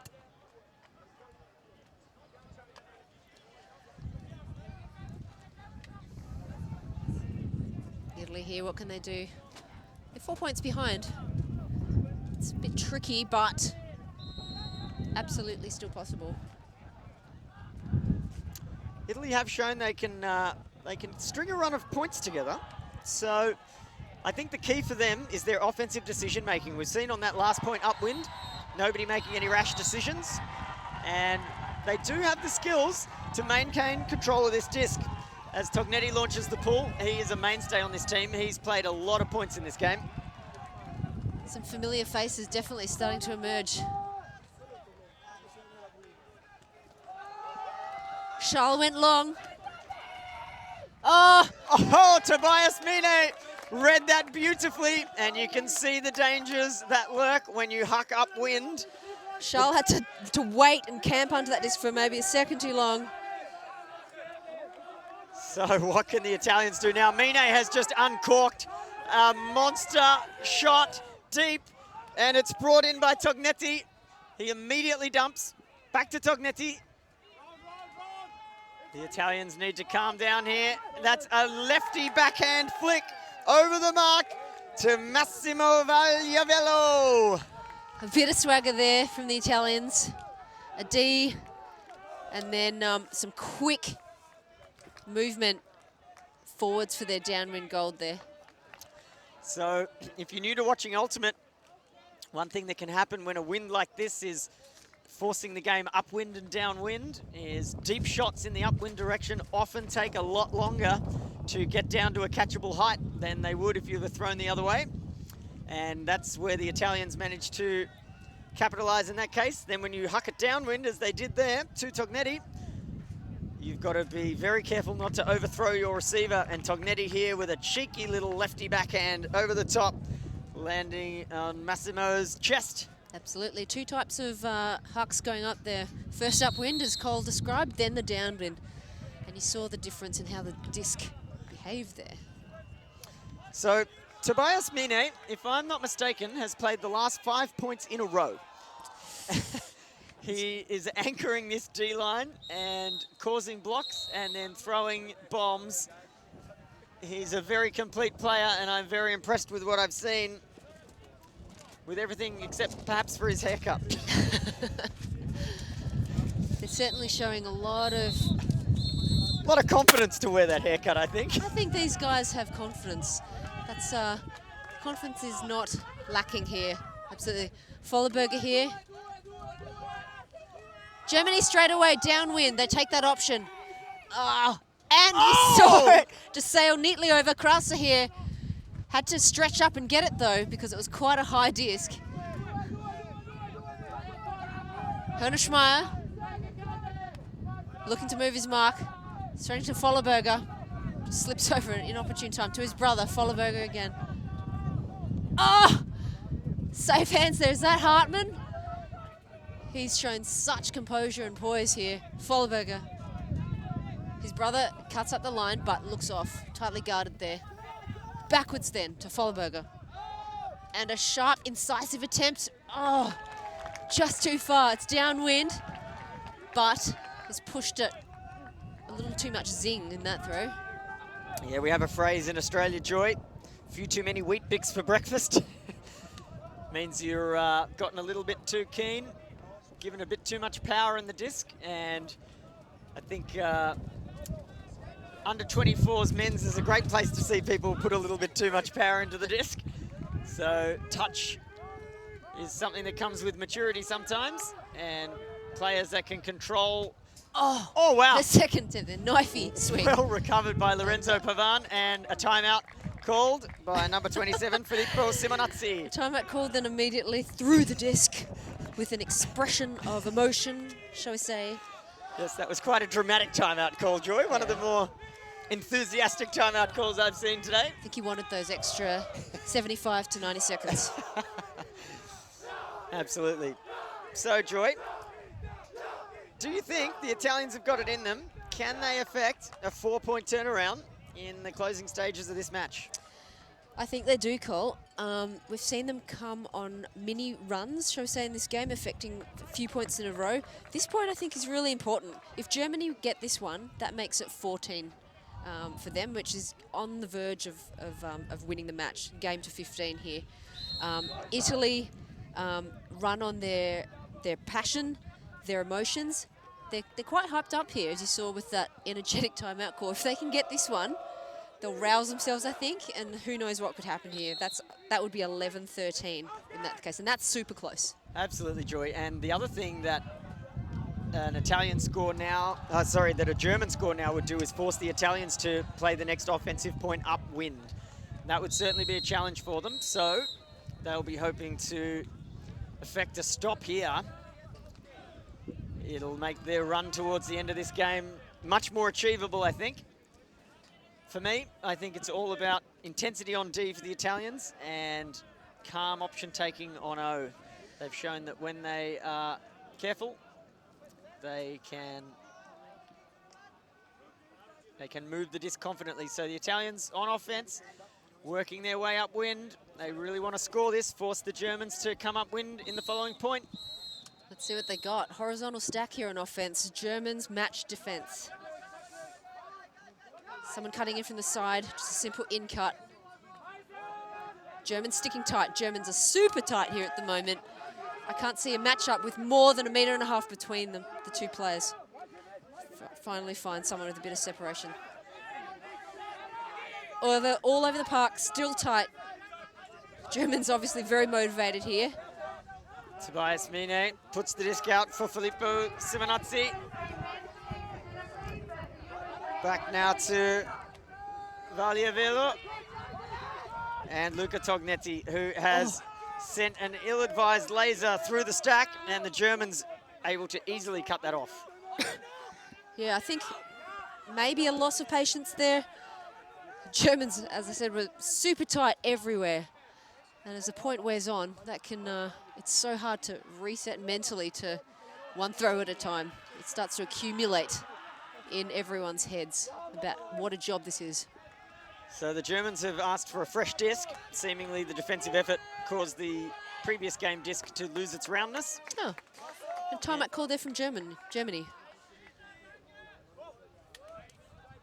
So as you said in the previous timeout, Joy, this is a crucial moment for this game, because if the Germans are able to march this down the field and punch it in, the Italians are facing match point against them 5 points in a row. And they've shown they can string a few points together, but 5 might just be beyond them, you think? Yeah, never say never though, Cole. It has been done before. But yeah, it is that would be an uphill battle.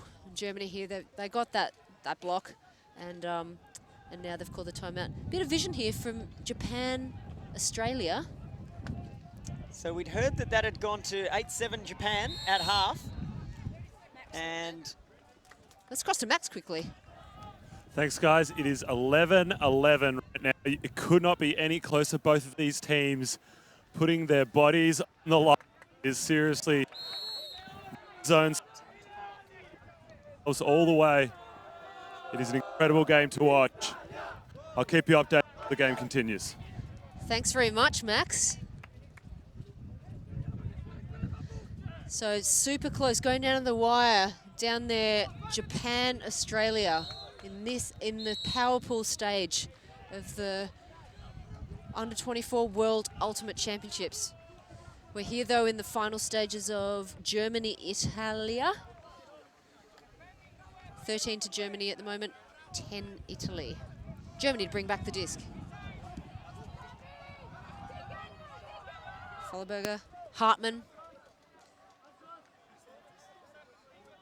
I'm super impressed with Hartmann's play. He has been calm, composed, and decisive with the disc every time he goes near it.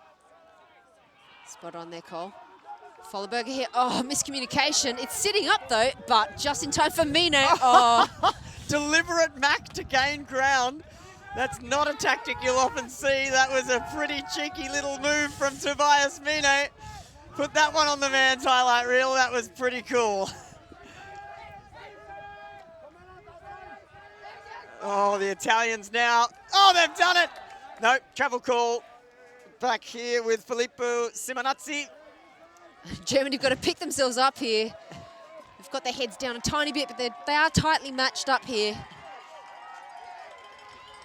I still can't get over that forward Mac from Tobias Mine.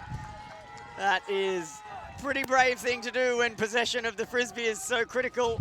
As we see a contest in the end zone, a German player slow to get up as he does look like he might be hurt, unfortunately. A bit of contact there. German player looked to be behind the Italian player and dived, trying to get a D. affected perhaps a bit of contact. It's hard to see. They're on the opposite sideline. Ruben making his way over. Let's see if we can get any audio of the contest. Seems like Gabriel Calarotta has called a foul. You've got the Mac that Cole is talking about. Bit of a cheeky move there from Mine, gaining some 10 metres or so. I love it. That's the best defensive Mac I've seen in a while. So our competitors discussing the contact.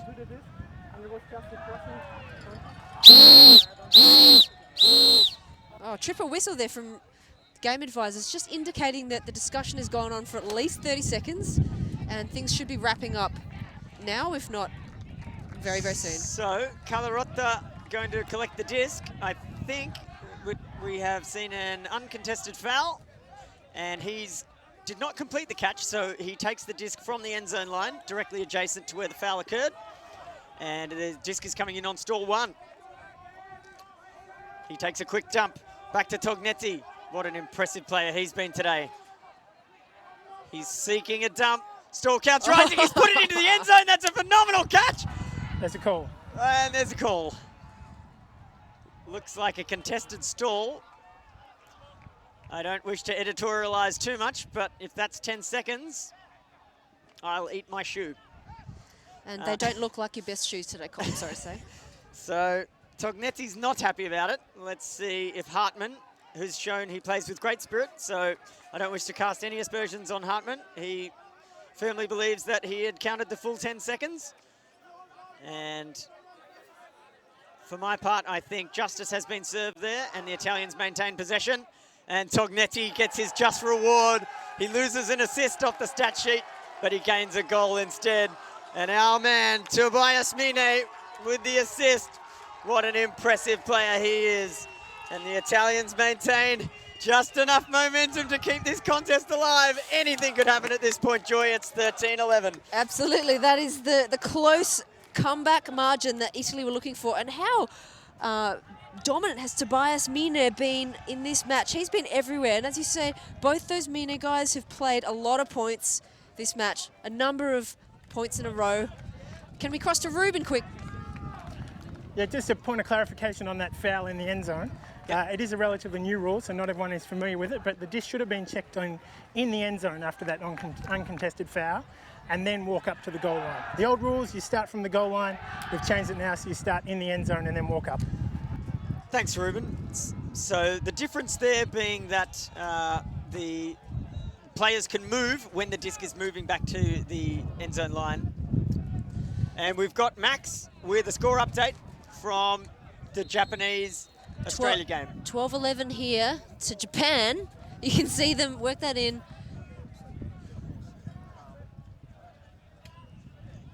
And you can see there, guys, that the Goanna's doing a great job of working through a Japanese zone. The pool landed deep in the Goanna's end zone. They had to work at the full 100 meters through a tight, aggressive zone look from the Japanese D-line, and they were able to do just that. Playing patiently, playing conservatively, taking the options when they were there, working it the whole way up the field. It's now 12-all. Anything could happen. Fantastic. Thanks, Max. A tight one here as well. Just 2 points to margin. Oh! Layout block, but a call. That was Gabriel Spisso getting horizontal. Athletic move there from Italy. Couple of these plays now involving some discussion. Bit of contact involved in some of these plays late in the game.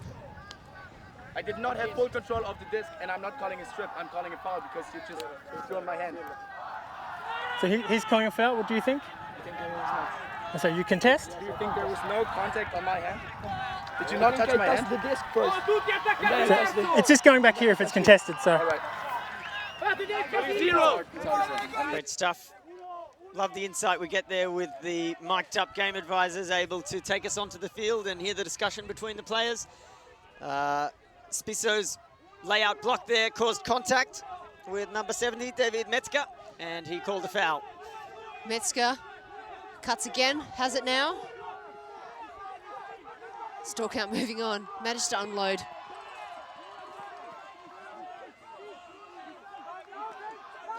Italy here, super tight in the D. Germany working really hard to find an open option there.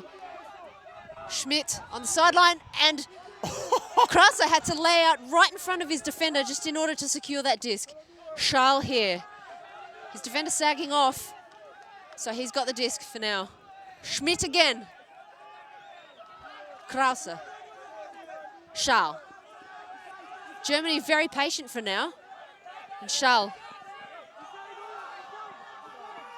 The Italian defense, hard match D, and fitness now definitely starting to play a part, I think. Both teams breathing heavily. That is a shot to the end zone and a phenomenal catch. That's Schmidt to Schmidt, and their patience rewarded there.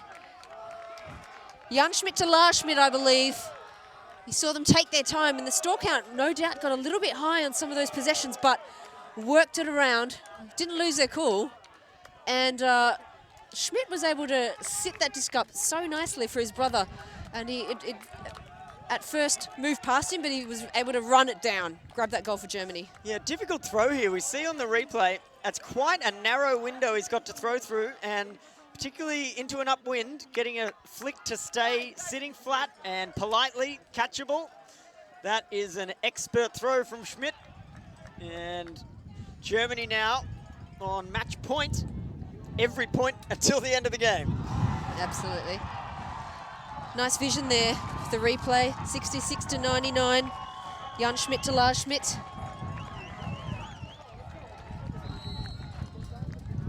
Germany 14, Italy 11. It's been a pretty close game here the whole way. A few runs made from either team, a few points strung together. Italy, of course, it's game point here for Germany, so Italy need to do their utmost here. Offense line need to score.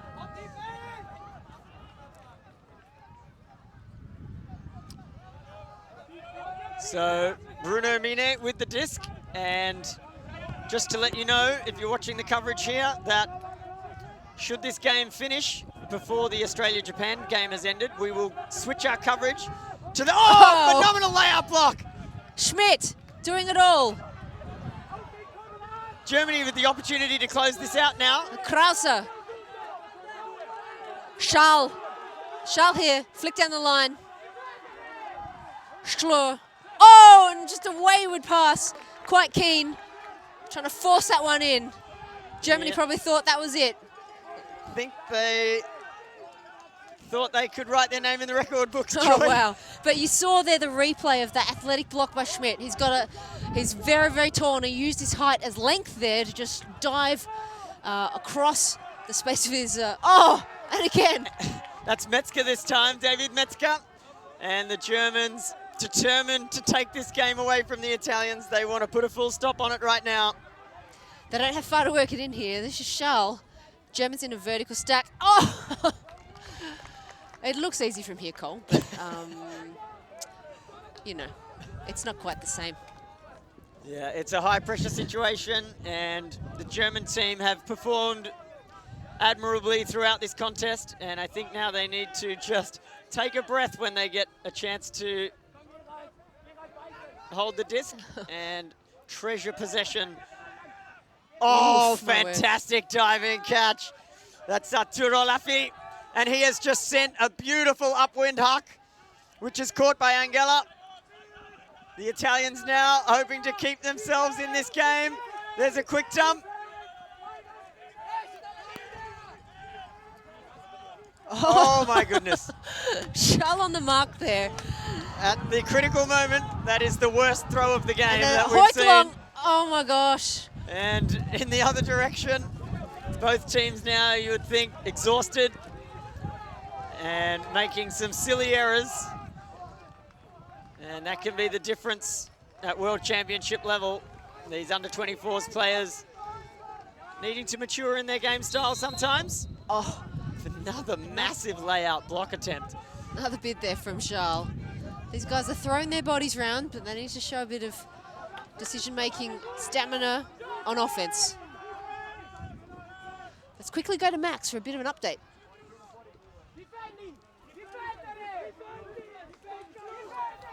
Guys, I've got you an update from the result of the Japan-Australia game. Japan have just put it away, 13-12. There were bodies flying left, right and centre as Australian players were bidding. There was a wall of noise coming from the golden sideline as the crowd went nuts in support of Australia, but they weren't quite able to get it done in the end, and Japan's come away with that one.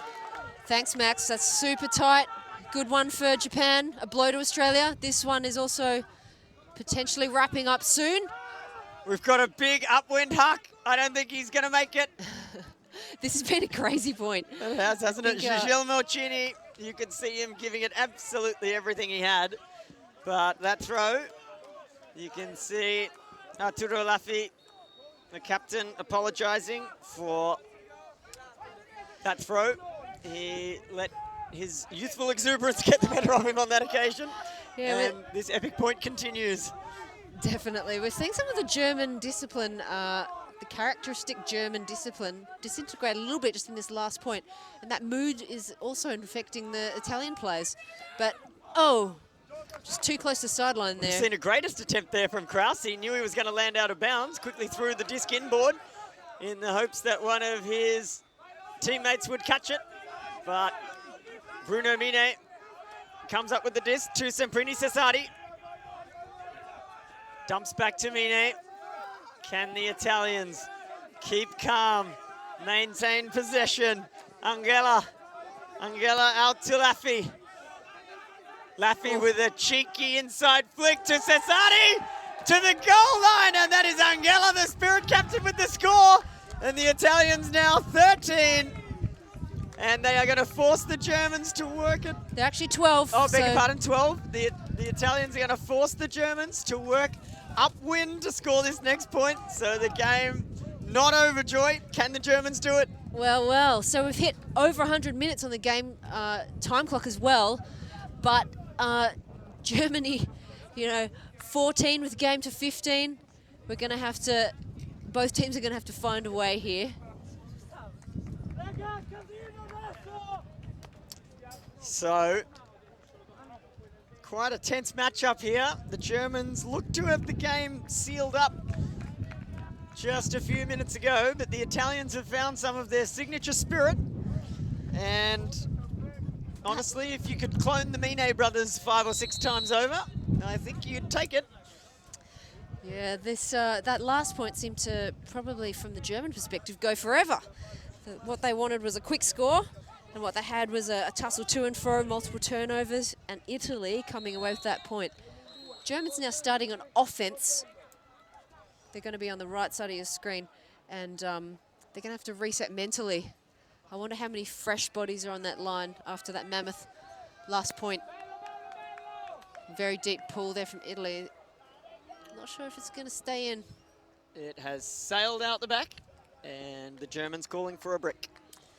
Just a quick reminder for our viewers, pulls need to land inbounds, and if they don't, the offensive team can elect to take that pull, that possession, from the brick mark. You can see that German player running up to that allotted mark. Germany quite spread out here.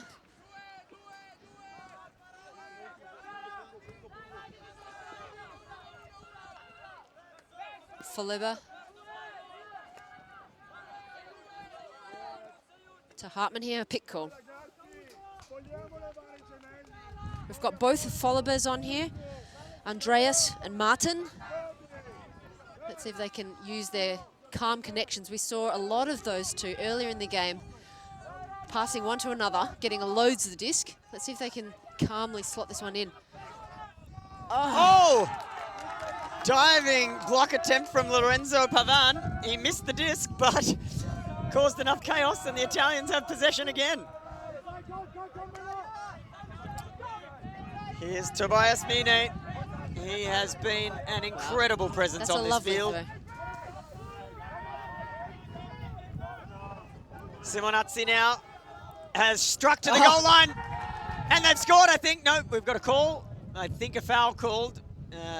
I believe the German player feeling like there was some contact that led to that separation. So well within his rights to call a foul. We okay? I call foul. Yep, foul called. I was taking position. No. you were like going this way and want to make the cut this way. And by cutting, you push me back with your arm. I had no chance to follow you. Honestly. So, you contest or you accept? Sorry. You can hear these discussions. Uncontested. Uncontested, you hear. Still count was on. 3. Thanks very much, Ruben. And players here, despite the language difficulties and the intense nature of this late stage of the match, these issues need to be worked out between the players themselves. So Mina with the disc. It's Calarotta, who was involved in that most recent discussion and has got his mind back on the job. The Italians, if they can just keep their calm here, you suspect they might force another point. Calarotta is wide open. Tognetti, who has been an absolute powerhouse for this team. To Tobias Mine, who has just thrown, oh my goodness! That's What a an unbelievable grab! grab. We should give Tognetti both the score and the assist for that one. That was Mine's worst throw of the game, and his compatriot has made him look good with that reception. That was an incredible pack grab. Sandwich between two German defenders, they call. Managed to somehow come out with that disc, and maybe football enthusiasts as well, giving it a good old boot. But wow, Italy bringing it up to 13, Germany 14. Germany, they're walking slowly back to that line. Let's have a look at this replay. Mine, always there, of course, but gives it his little time. That's the little happy dance from Mine when he realized his ill-advised lefty backhand was going to be hauled in by his towering teammate. And look, I don't have a horse in this race, but I'd love to see the Italians score one more and take this game to universe point.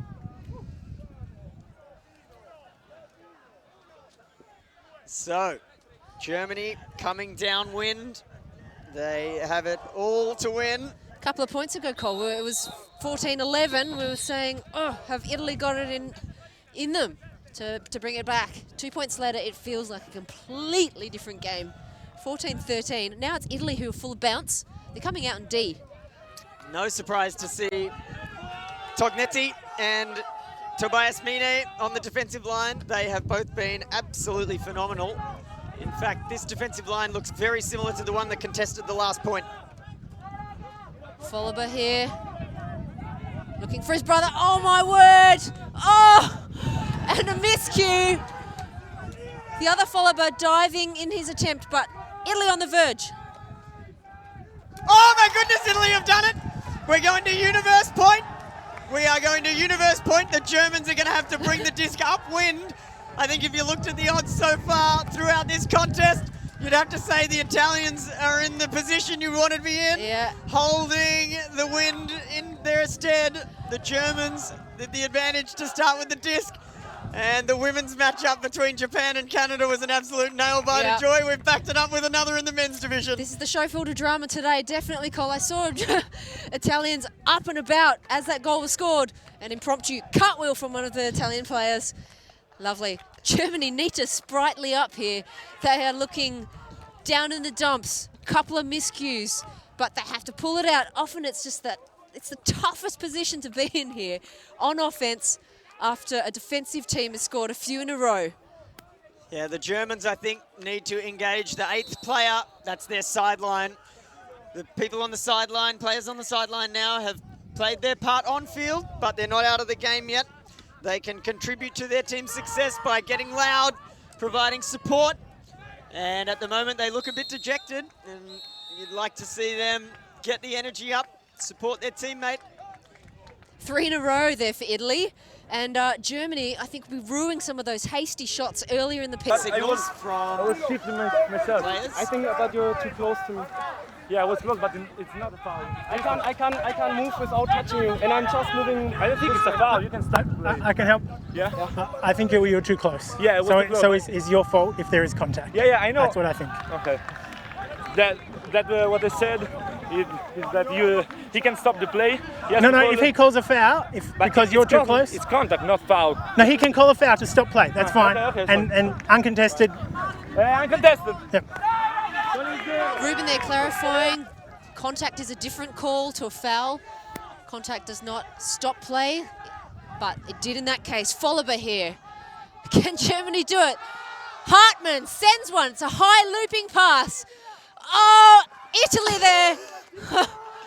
Mine lacks it up. Guess who? Tobias Mine. Joy, this is phenomenal. They have the disc in hand now. Check out Mine there, Cole. Gets the D, and now just calmly pottering around saying, hey, guys, let's get this done. He is an impressive player to watch. I've not seen him in action before. I am sure we will see him in action again. He looks to have a long career in Ultimate ahead of him. He and his brother both have been absolute powerhouses for this Italian team. And the Italians now, with everything to play for, they have the disc in hand, the wind at their backs. And if they can just keep calm, led by Tognetti and Mine, I think they might take the win. Mine, lots of moves there, able to get open at will. Moves across to Simonazzi. Simonazzi taking his time. Nicely done. Tognetti again. A threat both downfield and with the disc in hand. The Italians just need to keep running. Italy full of confidence here, just individual cuts peeling off that vertical stack. They're calmly just moving the disc around.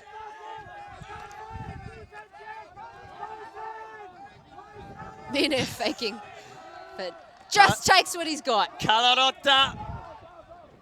Looks like we've got a call. A pick, I believe. Back a throw or two. Not a bad situation having the disc back in Mine's hands. No, he's proven himself to be a very capable thrower and an excellent decision maker. And his defensive efforts have left everybody watching today impressed, I'm sure. So you can ask if it affected the play. Did it affect the play? Did you stop? No. No. So from there? Discussion here is about if the pick, as in that obstruction for the defender, affected what happened during that possession. Okay, I'm just asking if it's influent or not. If you say no, then the disc is there. If you say yes, the disc is here. Maybe, yeah, okay. We were like, all of us three. All right. We're out of the play. So, sounds like you're taking too long. Yeah. Contested. Disc here. Okay, get back. They should be back where you were when the pass was thrown. So players now needing to reset their positions. And the disc is back in. Mine with the disc. Little claw crept out, secured that. Oh, they're knocking on the door now. Oh! I thought that is was a it. straddle. He's landed on the line, which is not in the end zone. Oh, goodness! It slipped through the grasp of Tognetti. Gabriel Cazzola looking for that quick flip into the end zone. And as we often see in Ultimate, the short passes are the ones that go awry. Yeah. Quite a few passes there from Italy. And just at the final moment, Germany need to get up amongst their team here. The sideline is quite quiet here. Germany, center of the disc. Oh! Big D. Reaction of the German player suggesting perhaps a foul call. Schmidt cutting in and making that call there. That's one of those tough ones where when the throw is clearly not what the thrower intended, it's moving behind the receiver, and contact has clearly occurred, and the question is, who initiated it, and what's the fair outcome of that impact? The throw really got caught by the wind. It was sitting up there. Joy, what did you think about that particular incident? Yeah, interesting with the replay there. Contested. Contested is the call. Back to where you were finally, when it was thrown. Often with these Still count. with these incidents involving contact, an argument in people's minds is all about the disc and touching the disc first, but I think what's important is the impetus, the ruling to avoid contact at all costs. So what we've seen there, Joy, I think we would describe as a panic huck. The stall count was at 8 or 9, and the German player has released it as quickly as he can. And is it bit of chippiness going on at the moment, and the Italians call? indicating to their sideline to I called stall out. be quiet. Then he talked to the other guy, and then he called a foul. I didn't think it's in the rules, guys. You throw it away. I called stall out. Already my teammate was grabbing the disc, then you talk to him, and then you called stall out foul. So first the stall out. Do you think it was a stall out? No way. So he's contesting the stall out, and then after the stall, you think it was a throw of a turnover. Is that correct? What I have to say. Yeah. I think it is. I think it is contested. Players here need to keep it cool. Stalling 8. Stalling. If I Contested. I retract my call, stall out, turnover. No? No, he's calling. Are you calling a foul as well, or not calling a foul? Yes, I call it.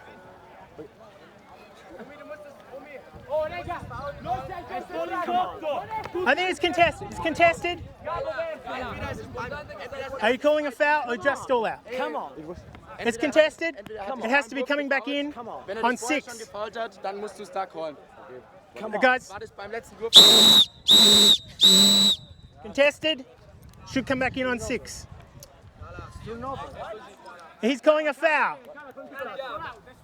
Triple whistle there of the What are you game coming in on? advisor. Just keeping things on track. Often the longer the time He's between... calling a foul, so it will be 6.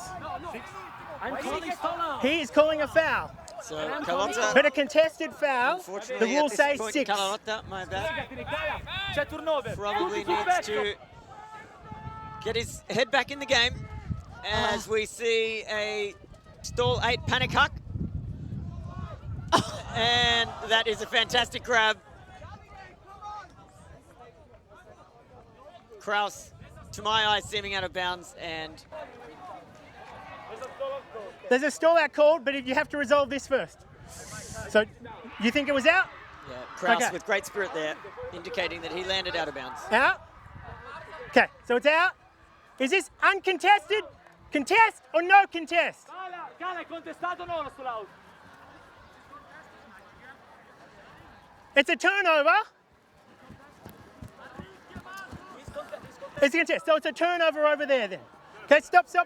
We'll check it in, then we go. Turnover there, by the rules. Thanks very much, Ruben. Just clarification on some of the rules and which order they should be observed.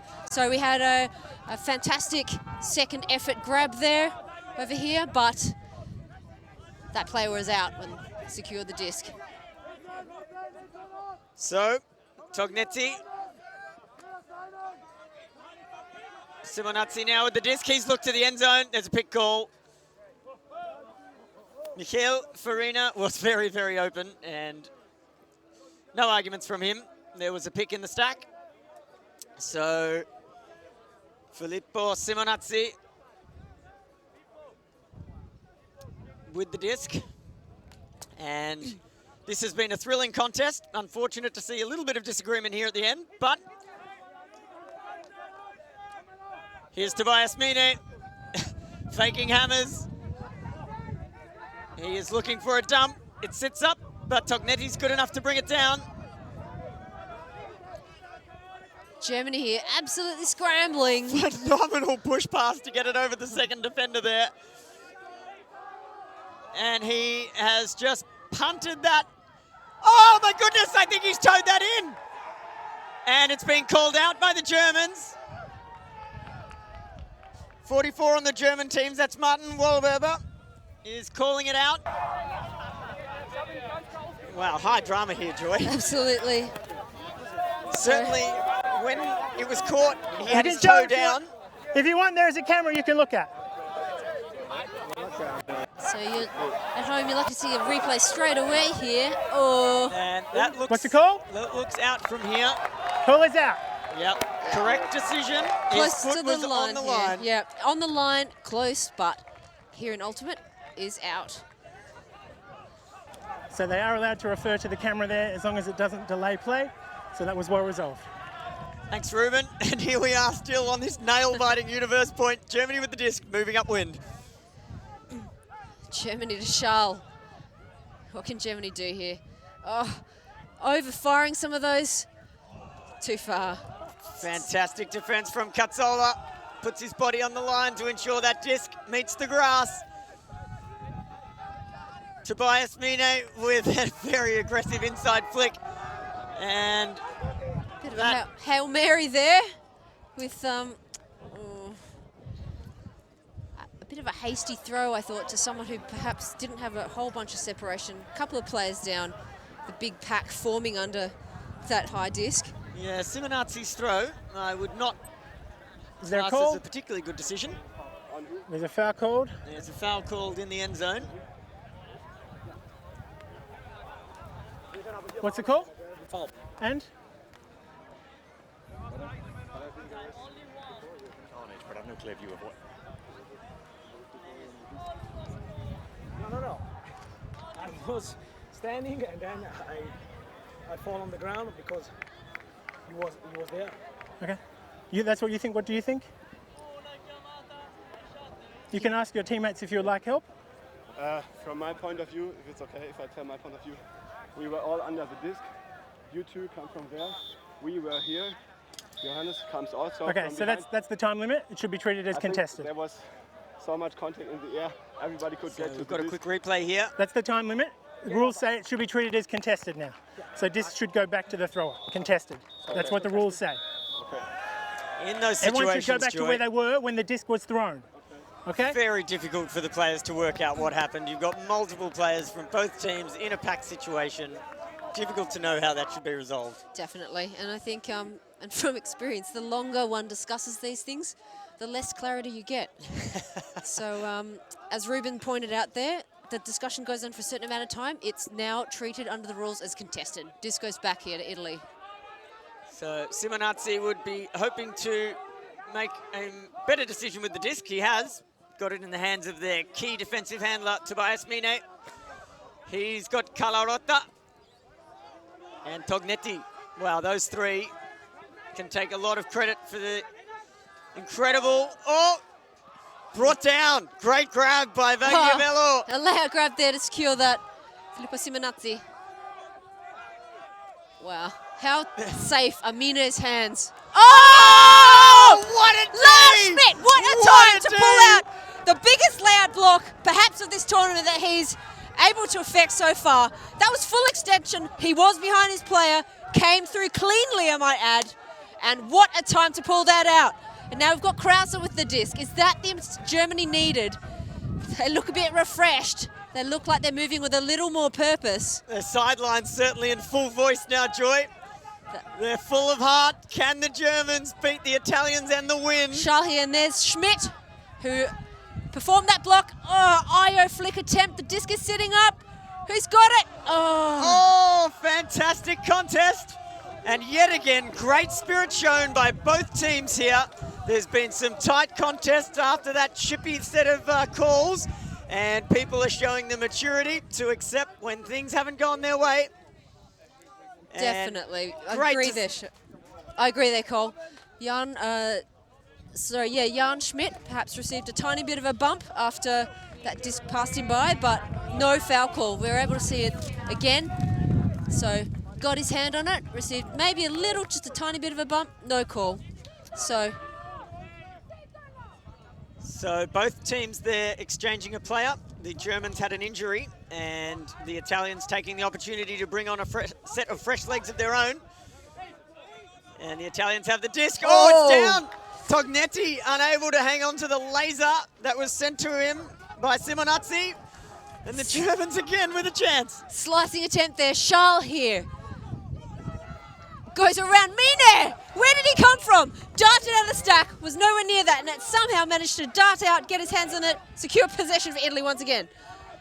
Frankly, I think the Italian game plan at this point should be for Tognetti and Mine to share the disc between them and just move it down the field together. Mine so calm after that. He's able to pot around, accelerate. Mine again. What a phenomenal player. He has just pumped it to the end zone. This could be the game, but no! Charles there at the final moment. Hand on that trailing edge. Mina hopefully sent that to the end zone. Couple of Italian players. The disc hung there long enough for Charles to get his long arms up. And wow, he was almost reaching behind him, as you can see. I didn't think it was possible to have a game as exciting as the Japanese-Canadian women's matchup that was on this field immediately preceding this game. And yet somehow the Italians and the Germans have managed to cook something similar as we see another layout block. This from Alberto Tonelli. No, we have a foul call on the throw by the looks of things. So Calarotta is on the mark. His responsibility is not to cause contact while the thrower is in the throwing motion. I'm not sure if you could see the offense that Germany was setting then, but there was a vertical stack set up, an isolated cutter, and that athletic block there from the Italian defender. But here's where the discussion is taking place. But even if you're moving, you have to be still already by the rules. Yeah, so looking at the replay, certainly looks You've like got a that's foul. a legitimate foul. Are you contest or no contest? Contested. Still count? What's the still count? 5. So Disc coming. Calarotta, beg your pardon, Joy. Calarotta disagreeing that he'd committed a foul there. On the replay, looked to us like it was, but at high speed, it can be difficult to know what's going on. Folleberger here. Late stages of this game, 14-all Germany-Italy. Viewers tuning in late in the piece. Hello to everyone. You're here in the final stages of this exciting match. It's been a topsy-turvy game with Italy lately have come back from 14-11 down, and now, as you can see, 14-all. Schmidt here for Germany with the disc. The wind temporarily dying down for a moment. The Germans, you'd think, should capitalize on that soon, and a foul called. Uncontested foul on the dump defense. Great spirit shown there Uncontested foul. by Filippo Indirect Simonazzi. foul. Nice work. Nice spirit there shown by the players. It's been a tense couple of points. This game is now in its 128th minute. What an absolute behemoth of a contest. Folleberger looking for his dump. Schmidt. This is Lars Schmidt to Hartmann. What a rock he's been for Germany. Krauser. Honerschmeier. Germany here, quite looking calm. Yeah, war of attrition here. Joy. Oh, Oh, phenomenal! Tobias Mine read that early, got inside and was able to cut it off, but there's a foul called.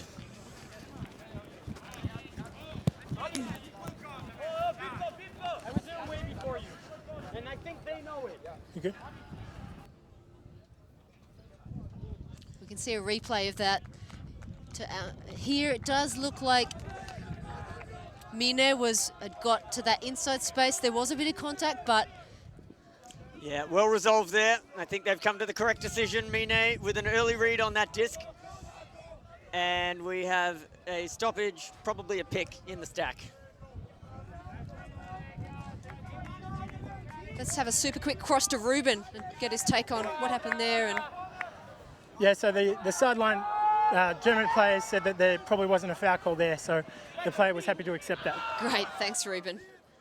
Mine with one of the few mistakes he's made so far in this match, sending a Hail Mary downfield, which has been coughed up back to the Germans. And this Krasta. epic point continues. Krasta Haschmann to Schmidt, to Hohenschmeier here. Germany is looking for that key opening.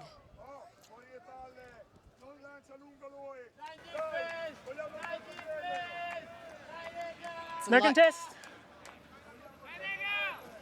Light fading here, bits of contact happening across the field. It's really nice to see a couple of slapped hands between opponents still going on. It's good, productive discussions. And that one resolved really quickly. So Hohenschmeier here. Folleberg going up the line. Charles. To his brother Charles. Mine is looking for every opportunity to poach a block here. He wants to win this game. Oh, nicely done. Oh.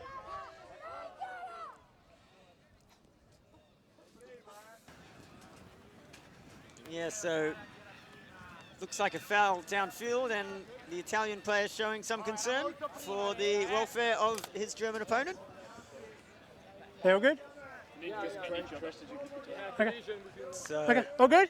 just an unintentional clash of bodies there, and everybody happy to continue. Germany just about 20 metres to work it in, but this space, the red zone in Ultimate, has proved You extremely... guys happy? 0. Joy, the longest point in Ultimate Was an injury occurred call? between Japan and Or Canada no call? at No the call. World Championships some 8 years ago, and I can't remember how long that point was, but I dare to suggest that You happy? this epic Everybody happy? might rival it. Certainly getting up there. So this is certainly the longest game that Ulti TV has ever had the joy of capturing on film. And what a joy it's been for us as spectators. I hope the players have enjoyed every minute of it. Oh my word, Folliber trying for that round the mark break. And another foul on the mark from Carlotta. A legitimate foul What's it called? call, Foul? seemingly. Yep, Uncontested foul. uncontested foul. Coming in Great on one. spirit. One. Nice work there from the defender. Spirited move. Carlotta. Folliber here. to Hönneschmeier. Busy in front of the disc now, Germany. Looking for a clear option. Follemeyer. Schall working hard right in front of him. Folliber. Hönneschmeier rotating through the same 3 or 4 players. These German handlers working super hard. Can't see the structure. Oh, it is that toe in. Is that it for Germany? It looks like it might be. That German player's toe was perhaps just a fraction inside the line. We can see Italian players lying flat on the ground. They must be absolutely shattered. The game clock's over 130 minutes. There's a fair share of German players laying flat on the ground too, Joy. They are exhausted. What a phenomenal contest we've just seen. The opponents are hugging each other. They know what's just happened. This is an epic contest. It has been an absolute pleasure to watch. The Germans finally able to take the win, having looked like they had it in the bag some 40 minutes ago. The Italians nearly wresting it away from them, and the Germans have somehow found a way to get it done. And by the closest of margins, the diving defender there and the eventual goal scorer for Germany, just in. So I could be wrong, but I think it was Marcel Hartmann, who we have been speaking about all game, who caught the game-winning goal. That is an absolutely phenomenal contest. What a day for Ultimate it has been. If you've enjoyed this contest, again, I implore you to check out the replay of the Canada-Japan women's matchup. This showcase field has been an absolute bounty as we see the tense moments among this game. Mine there for me. Despite being on the losing team, I would award him the man of the match. Yeah, it's a Mino highlight reel here. This is just the last point of the match. Long one, but Mino getting up there again and again. So this has been an absolute epic. There's Mine underneath the disc again. That's the one Kraus caught just out of field after that defensive effort from Mine. 31 minutes the last point lasted. Here's where a catch that nearly ended the game was correctly ruled to be out of bounds. Just out there. I can scarcely remember an epic that has lasted like this. This could be the longest point in recorded Ultimate history among one of the greatest games that we have seen at World Championship level. There's a fantastic D there from Lars Schmidt. I can barely believe that was the same point. But a fantastic leaping D from Gabriel Cazzola. Mine popping out from nowhere. Another defensive effort there. And here's that big pack crash situation. There were a number of fouls in this point, and there were a couple of moments where the discussions nearly got out of hand, but like the one we just saw in replay there, the players with the maturity to bring it back under control, they trusted each other to make the right call, do the right thing, and they were rewarded by being party to one of the greatest games of Ultimate that has happened in some time. And there it is, the decisive throw and catch to win the game for Germany. Joy, any final thoughts from you? No, I think even though Italy haven't come up with a win here, they've just shown to themselves and to the rest of their power pool, they've got it. You know, this went right down to the wire. It's sad for them to not have that win, but they have what it takes. And if they hadn't let the deficit get out quite so far at the start of the match, who knows what might have happened. But such an exciting match here for both teams and for all the spectators and viewers. Yeah, the Italian support staff clearly disappointed with the result, and you can't fault them for that. They have put everything into this campaign, and their team performed admirably today. And on this, in the dying light of this amazing day in Perth, Germany take the win, 15-14. Thanks for being with us. We'll see you again tomorrow at the World Under-24 Ultimate Championships in Perth, Western Australia. Well done, guys. What a marathon. That was What a marathon. insane. Nice.